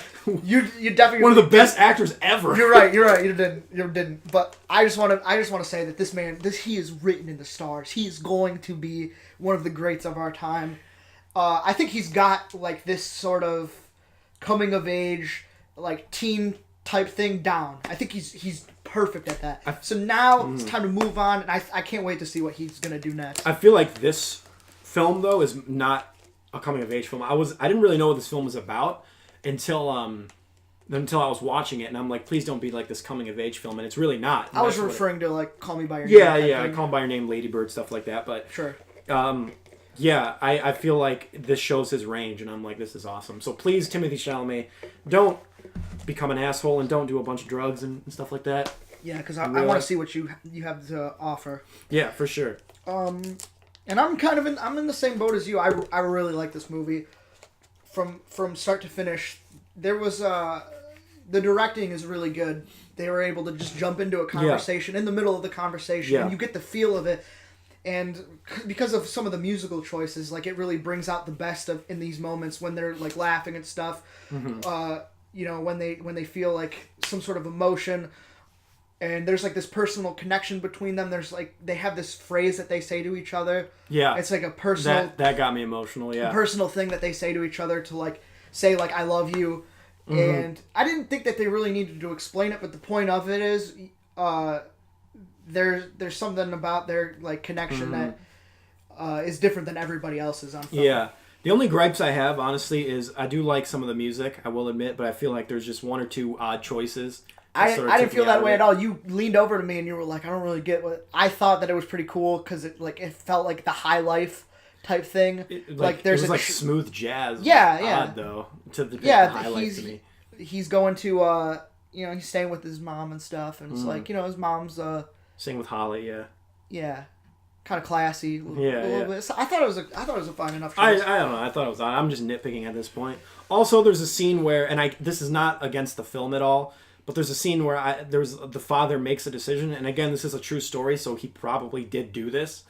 I'm like, wow, that was a stupid father thing to do. I'm like, that's weird. I'm like, okay, that's odd.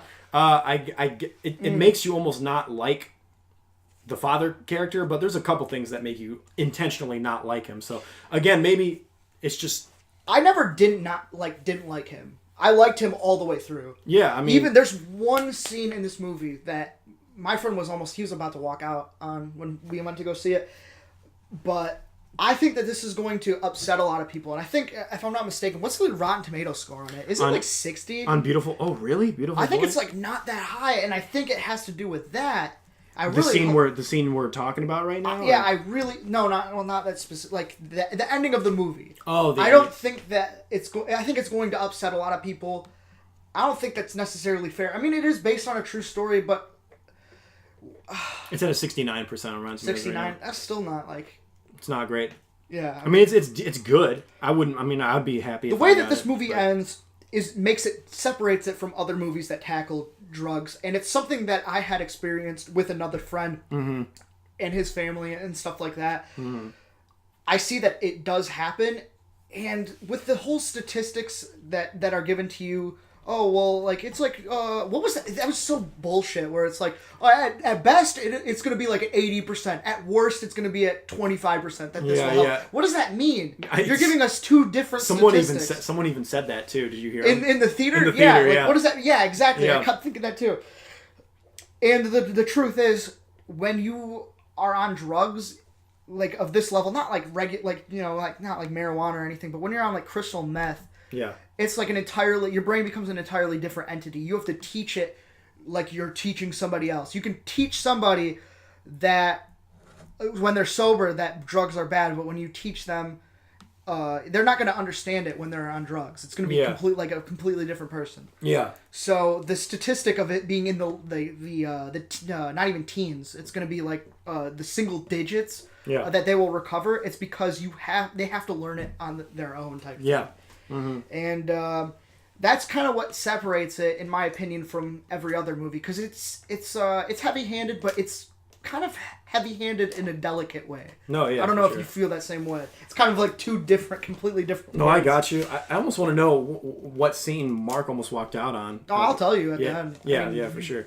I liked it. There's not much more to say. I think it was a really good depiction of a father's love for his son, honestly. For sure. And it's more about that than the actual addiction, in my opinion. That is what it definitely is about. And it's a true story, and I think it handles the true story well. I mean, what can I say?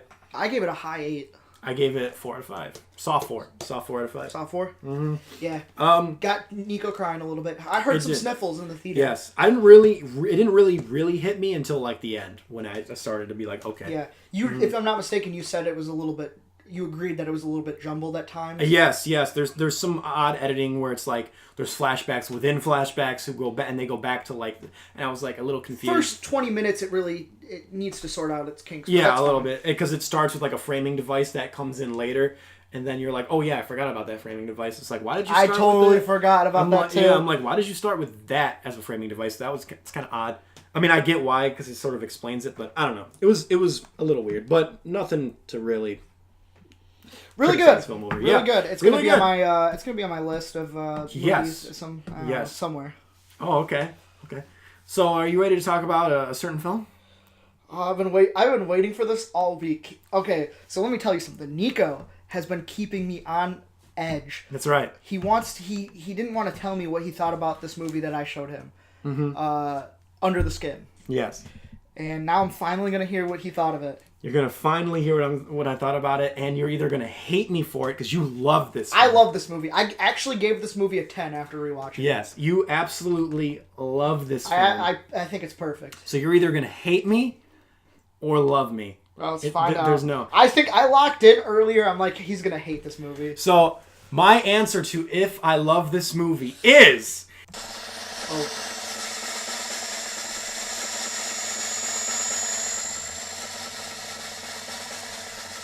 Never ending. Are you serious? I'm sorry. What is that? There's a never-ending loop of a drum roll. There is. Oh, God, I was waiting. My heart was sinking. I know, right? I liked it. I thought it was pretty good. Ah! I thought it was all right. No, yeah, I knew. I said you were probably gonna give it a 3, right? I am giving it a 3. Okay. Out of 5. It's pretty good. I like art house films. That's my thing. The thing with art house films for me is a lot of it has to be on theme and visuals. That goes a long way for me in art house films. When I watch a Terrence Malick film, I'm not expecting I don't want to say coherent plot, but more like I'm expecting a very loose plot structure with even loose character. But the thing that keeps me enthralled in the film is the theme and the visuals. For this film, I felt like some of the visuals were amazing. The scenes where she, I guess, spoiler alert maybe, traps guys in to her alien... That's the plot of the movie. I don't... Okay, yeah, alright. So Scarlett Johansson plays like an alien who's basically searching for men to seek and destroy with her sexuality, which has a theme on its own, which we'll get to in a second. Those scenes where she almost hypnotizes them to like get like the alluring nature of her to them, and then fucking real, dude. They're great. So good. Thof great. However, I feel like the rest of the film doesn't match up. I'm gonna be 100% honest with you. That's fine. I understand that some of the film is what's the word, like hidden camera-esque, because they filmed people who didn't know they were being filmed, which I thought was awesome. But it didn't really impact me visually. It looks like a hidden camera, and I'm like, okay, I get the avant-garde nature it's going for, but I don't like the visuals of what I'm looking at. I would never have changed that. I don't care if the cinematography isn't as good for those scenes. I don't care. I would never have changed it, because having non-actors showed that these people, they're not acting. When they have a beautiful woman flirting with them, they're like checking their breath and stuff to make sure it's okay. They're like, fix it with their hair and stuff. They aren't acting. They're living. Yeah, and that actually kind of plays into the theme of the movie about lust and stuff. But anyone who doesn't know that those are real people, I don't think will really affect them unless you tell them. You know what I mean?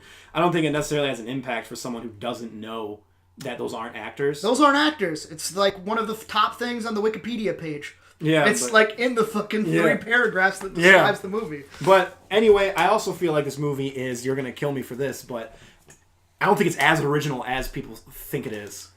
I think the whole idea of finding humanity for a non-human organism, or even robot or anything like that that's non-human, finding humanity and even mimicking human behavior in like a sense of like physicality, like mimicking somebody. I think that's been done before a lot. You know what I mean? Of like a robot finding humanity, or like a human finding humanity, or a non-human finding humanity. I mean, it's not necessarily the thing that like. Yeah. It's how it deals with it that makes it original, in my opinion. And also, when it gets to the point where Scarlett Johansson finds humanity, or is beginning to develop humanity, I feel like it was done. I understand that it was done gradually, but I feel like it should have started a little bit before it did. There's I can't spoil it here, but there's a part there's so many. Watching it again this is my 3rd time watching it. There's so many breadcrumbs to that. Is so there? many. I didn't see any of them. I thought when she there's a point where she leaves someone on a beach, and I think that should have been the start of the gaining of humanity. That is such a brutal scene. That is a hard to watch scene. It is a hard to watch scene, but like I feel like that's the point where it should start. Instead, it starts in a spot where she just falls over and people help her up, and I'm like, okay. You know, that is one of the things that kept me from giving it a 10 is how much clues there is to it. But this is the view that got me towards it, because you got the guy with the roses. Yeah. Just trying to make a living and stuff. Yeah, and then like he's still giving him away even though he cut his hand on the thorns, sort of thing. You got. There's a scene where it's pretty early on where she's looking and seeing a crying baby just being neglected in the car, and she kind of feels something there. And then she turns around. It's like a devil and an angel on her shoulder. She turns around to the other side, and there's some horny college dudes trying to fuck her and stuff. It's a lot of the themes of this film, or my interpretation, obviously, is like the dichotomy between like the good side of humanity and the bad side of humanity. Yes. And she's trying to juggle it with like her inner self or whatever. There's a lot of this film that I do like, but then there's some of it where I didn't feel the impact over something like Tree of Life, where I was like in tears almost. This film, it's a good film and I liked it, but I don't think I liked it as much as you, unfortunately. And also, can I tell you something that's going to make you kick me out of your house? Okay. I read your review of it. You talk about how much you love the score. Yes. I can't remember a single note of that score. You're kidding me. I'm not kidding you. You're telling me you don't remember the high strings, the noise, the Predator music? It wasn't memorable to me. I'm being honest. That's literally the best part of the movie. That's literally the best part of the movie. I added 3 tracks to my I get it. My film score playlist. Love the song that I can't even tell you what the scene is. But anyway, that track is so beautiful, and there's something about Scarlett Johansson's performance in this movie that's just absolutely unreal, where she is kind of like a child experiencing everything for the first time, and that scene with that music, I felt something just because you didn't feel something. Well, there's something wrong with you. There's nothing wrong with me. Get out of here. I'm just being honest, dude. I did not like. I mean, it's not that I didn't like the score. It's just I don't think it's nearly as memorable as you portray. I think you compared it to Jaws. I did.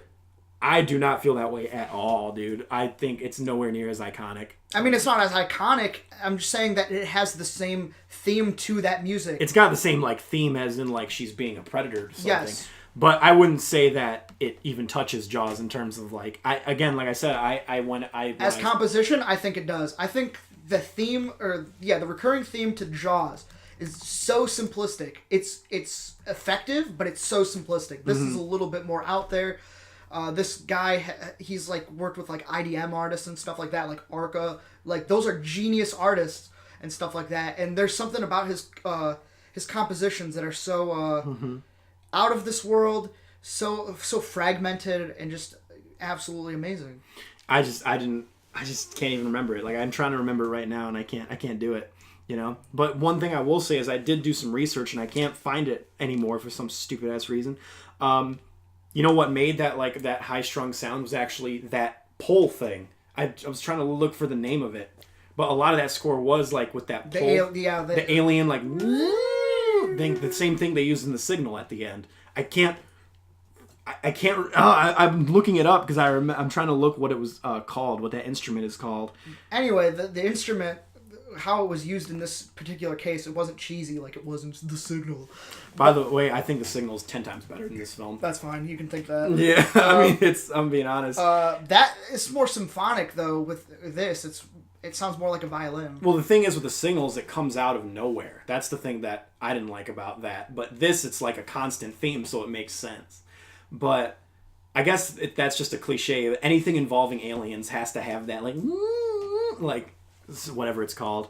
Sure. Sure.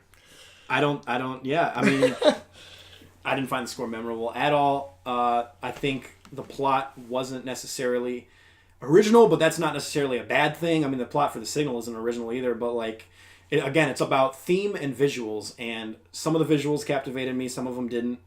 And with the theme, I compared this to Kubrick's like visuals, and I stand by it. I can see some of it as Kubrick's visuals, like the hypnotism scene, but the scene where he's in the car, Kubrick would have filmed it that much better, in my opinion. Like some of the scenes, if you would have explained it to him, like what the purpose of, he would have been like, "Oh, that's cool." I feel like, yeah, he probably would have been like, "Nah, I don't know what he would say," but it'd be like, I think he'd be like, "Yeah, it's cool for you to do it. I wouldn't do it." Or those landscape shots from afar where you see the characters at the bottom of the screen. It's like a mural, and then they're talking about the bus coming, and you could see the bus. That's one of the only this long and winding road. That's one of the only cool shots in that film. In my opinion. My god! Outside of the hypnotism stuff. Oh my god! And Kubrick, by the way, never did improv, and they talk about that in Film Worker. They said there was a point where someone was auditioning for his film. He's like. He stopped him because he didn't say the word "don't." You know, they're like, just sit down, and then he's like, "Stop it! Why don't you just sit down?" is the word. So like he didn't hire him based on that. So to have like normal people like come in, Kubrick would never do that. You know, but anyway, going back to it, it's like it's good. It's a good art house film, but it's definitely not one of the better art house films I've seen. And I disagree with you. Yeah. I actually, after watching it this time, I've seen Enemies so many times. I like this movie more than I like Enemies. I definitely do not agree with that. That's fine. Yeah. It's a good film. Not the best. I think it ends on a very cynical note, honestly. Okay, that's something I also touched up on. Yeah. It's definitely, just because it is touched up, like the last part of the movie is cynical, doesn't mean the movie is cynical. Yeah. Like you said before, it's a movie about people, good and bad. Yeah. It's just like, that's just how the world is. Yeah.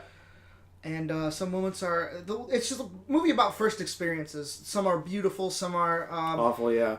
Yeah, some are just... Wow. I'm going to say this, and this is also a very controversial thing. Okay. I'm going to say... You already got me enough, but alright. I'm starting to notice a lot of films... And I'm not saying this film doesn't have its own voice, but I'm starting to notice a lot of films not really having its own voice, in the sense of, I feel like a lot of films, they're like, slap that 50 on there, the 50 millimeter lens, slap that on there, do a wide shot with no depth, it'll just be a deep focal length, and we'll just call it a day. There's a lot of films like that, and I'm starting to get kind of annoyed with it, because a lot of the independent, and this usually only happens with the independent films, I'm starting to feel like a lot of independent films are really starting to look the same. Annihilation, Ex Machina, I know they're by the same guy, the same director, but I feel like if you put Annihilation, Ex Machina, Under the Skin, I had another one on me. Fuck, I forgot. I thought about it this morning. But like a couple other films, independent films or whatever, in the same bucket and said the same guy did all of these films, I'd be like, yeah, I can see that. Okay. You know? I feel like there's just a lot of just flatness to a lot of these films. And obviously with like Annihilation, there's some style there, but then they're shot so similarly. You know, I understand that Ex Machina and Annihilation are by Alex Garland, the same guy, but it's like, even with Under the Skin, if you throw that in there, I'd be like, oh yeah, I could see that being Alex Garland. Or like I had some other examples, but I'm too fried to remember them. I get it. Yeah. I mean, I just went through an entire... I'm pretty fried, too. I just went through an entire, work shift. Oh, yeah, for sure. My legs are tired. And overall, I feel like there's so many... Like, again, maybe it's just because of budget. I feel like big budget films are lately have been having much more of a voice in their work, and maybe it's because they can afford it, at least through an aesthetic standpoint, like cinematography wise, with like color and stuff like that. You know, I definitely don't see what you're saying. yeah. In these blockbusters this year. Dude, I'm telling you, I think a lot of I these mean, I films see have their own in voice. maybe one. In maybe one. I think a lot of these films have a much bigger voice this year than like independent films.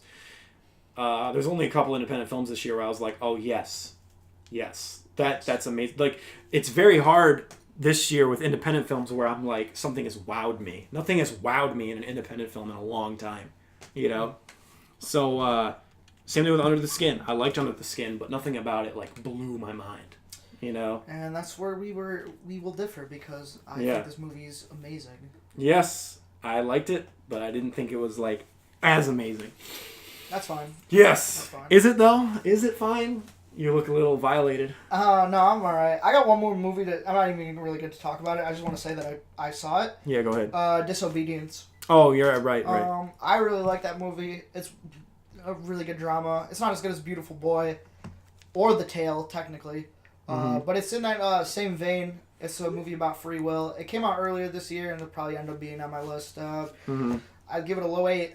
Really all right. good. There you go. Disobedience, Rachel McAdams, and whoever Rachel else. Wise. Who? Rachel Wise. Oh, Rachel Wise? She's the main character. Rachel Wise and Rachel McAdams, huh? Mm-hmm. Got both Rachels. They're both pretty prime. Uh-huh. Yeah. Dude, I didn't know that Rachel Wise was married to Daniel Craig. I didn't know that either. Isn't that weird? That is weird. It's not as weird as Maya Rudolph and Paul Thomas Anderson, though. Yeah! Yeah, I told him about that yesterday. He was like, what? That is weird. Like, are you sure they're married? Let me look this up real quick. Look it up. Because I don't know if I can... I don't know if I agree. I No, if you agree. Agree. No, believe you is what I meant to say. Yeah, that's fine. Let's see here. Because it just seems so odd. I mean, I believe you. Holy crap, you're right. Since 2001. Dude, what? Yeah, they've been married since... And they have 4 children together. Maya freaking Rudolph? How come she's never in any of his movies? I don't know. Why? He makes, like... And it's funny that you said 2001, because we made a joke the other day where, like, hey, I saw you in Grown Ups. It was good. Yeah. As, like, that's when they met, but apparently not. No. Wow, yeah. Why doesn't she... That's so weird she doesn't appear in his movies.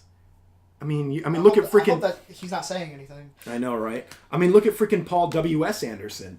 He's married to Mila Jovovich, and she's in every one of his films. Like, there's not a film... Some people like to throw their significant in there, like Rob Zombie, Roman Polanski lately.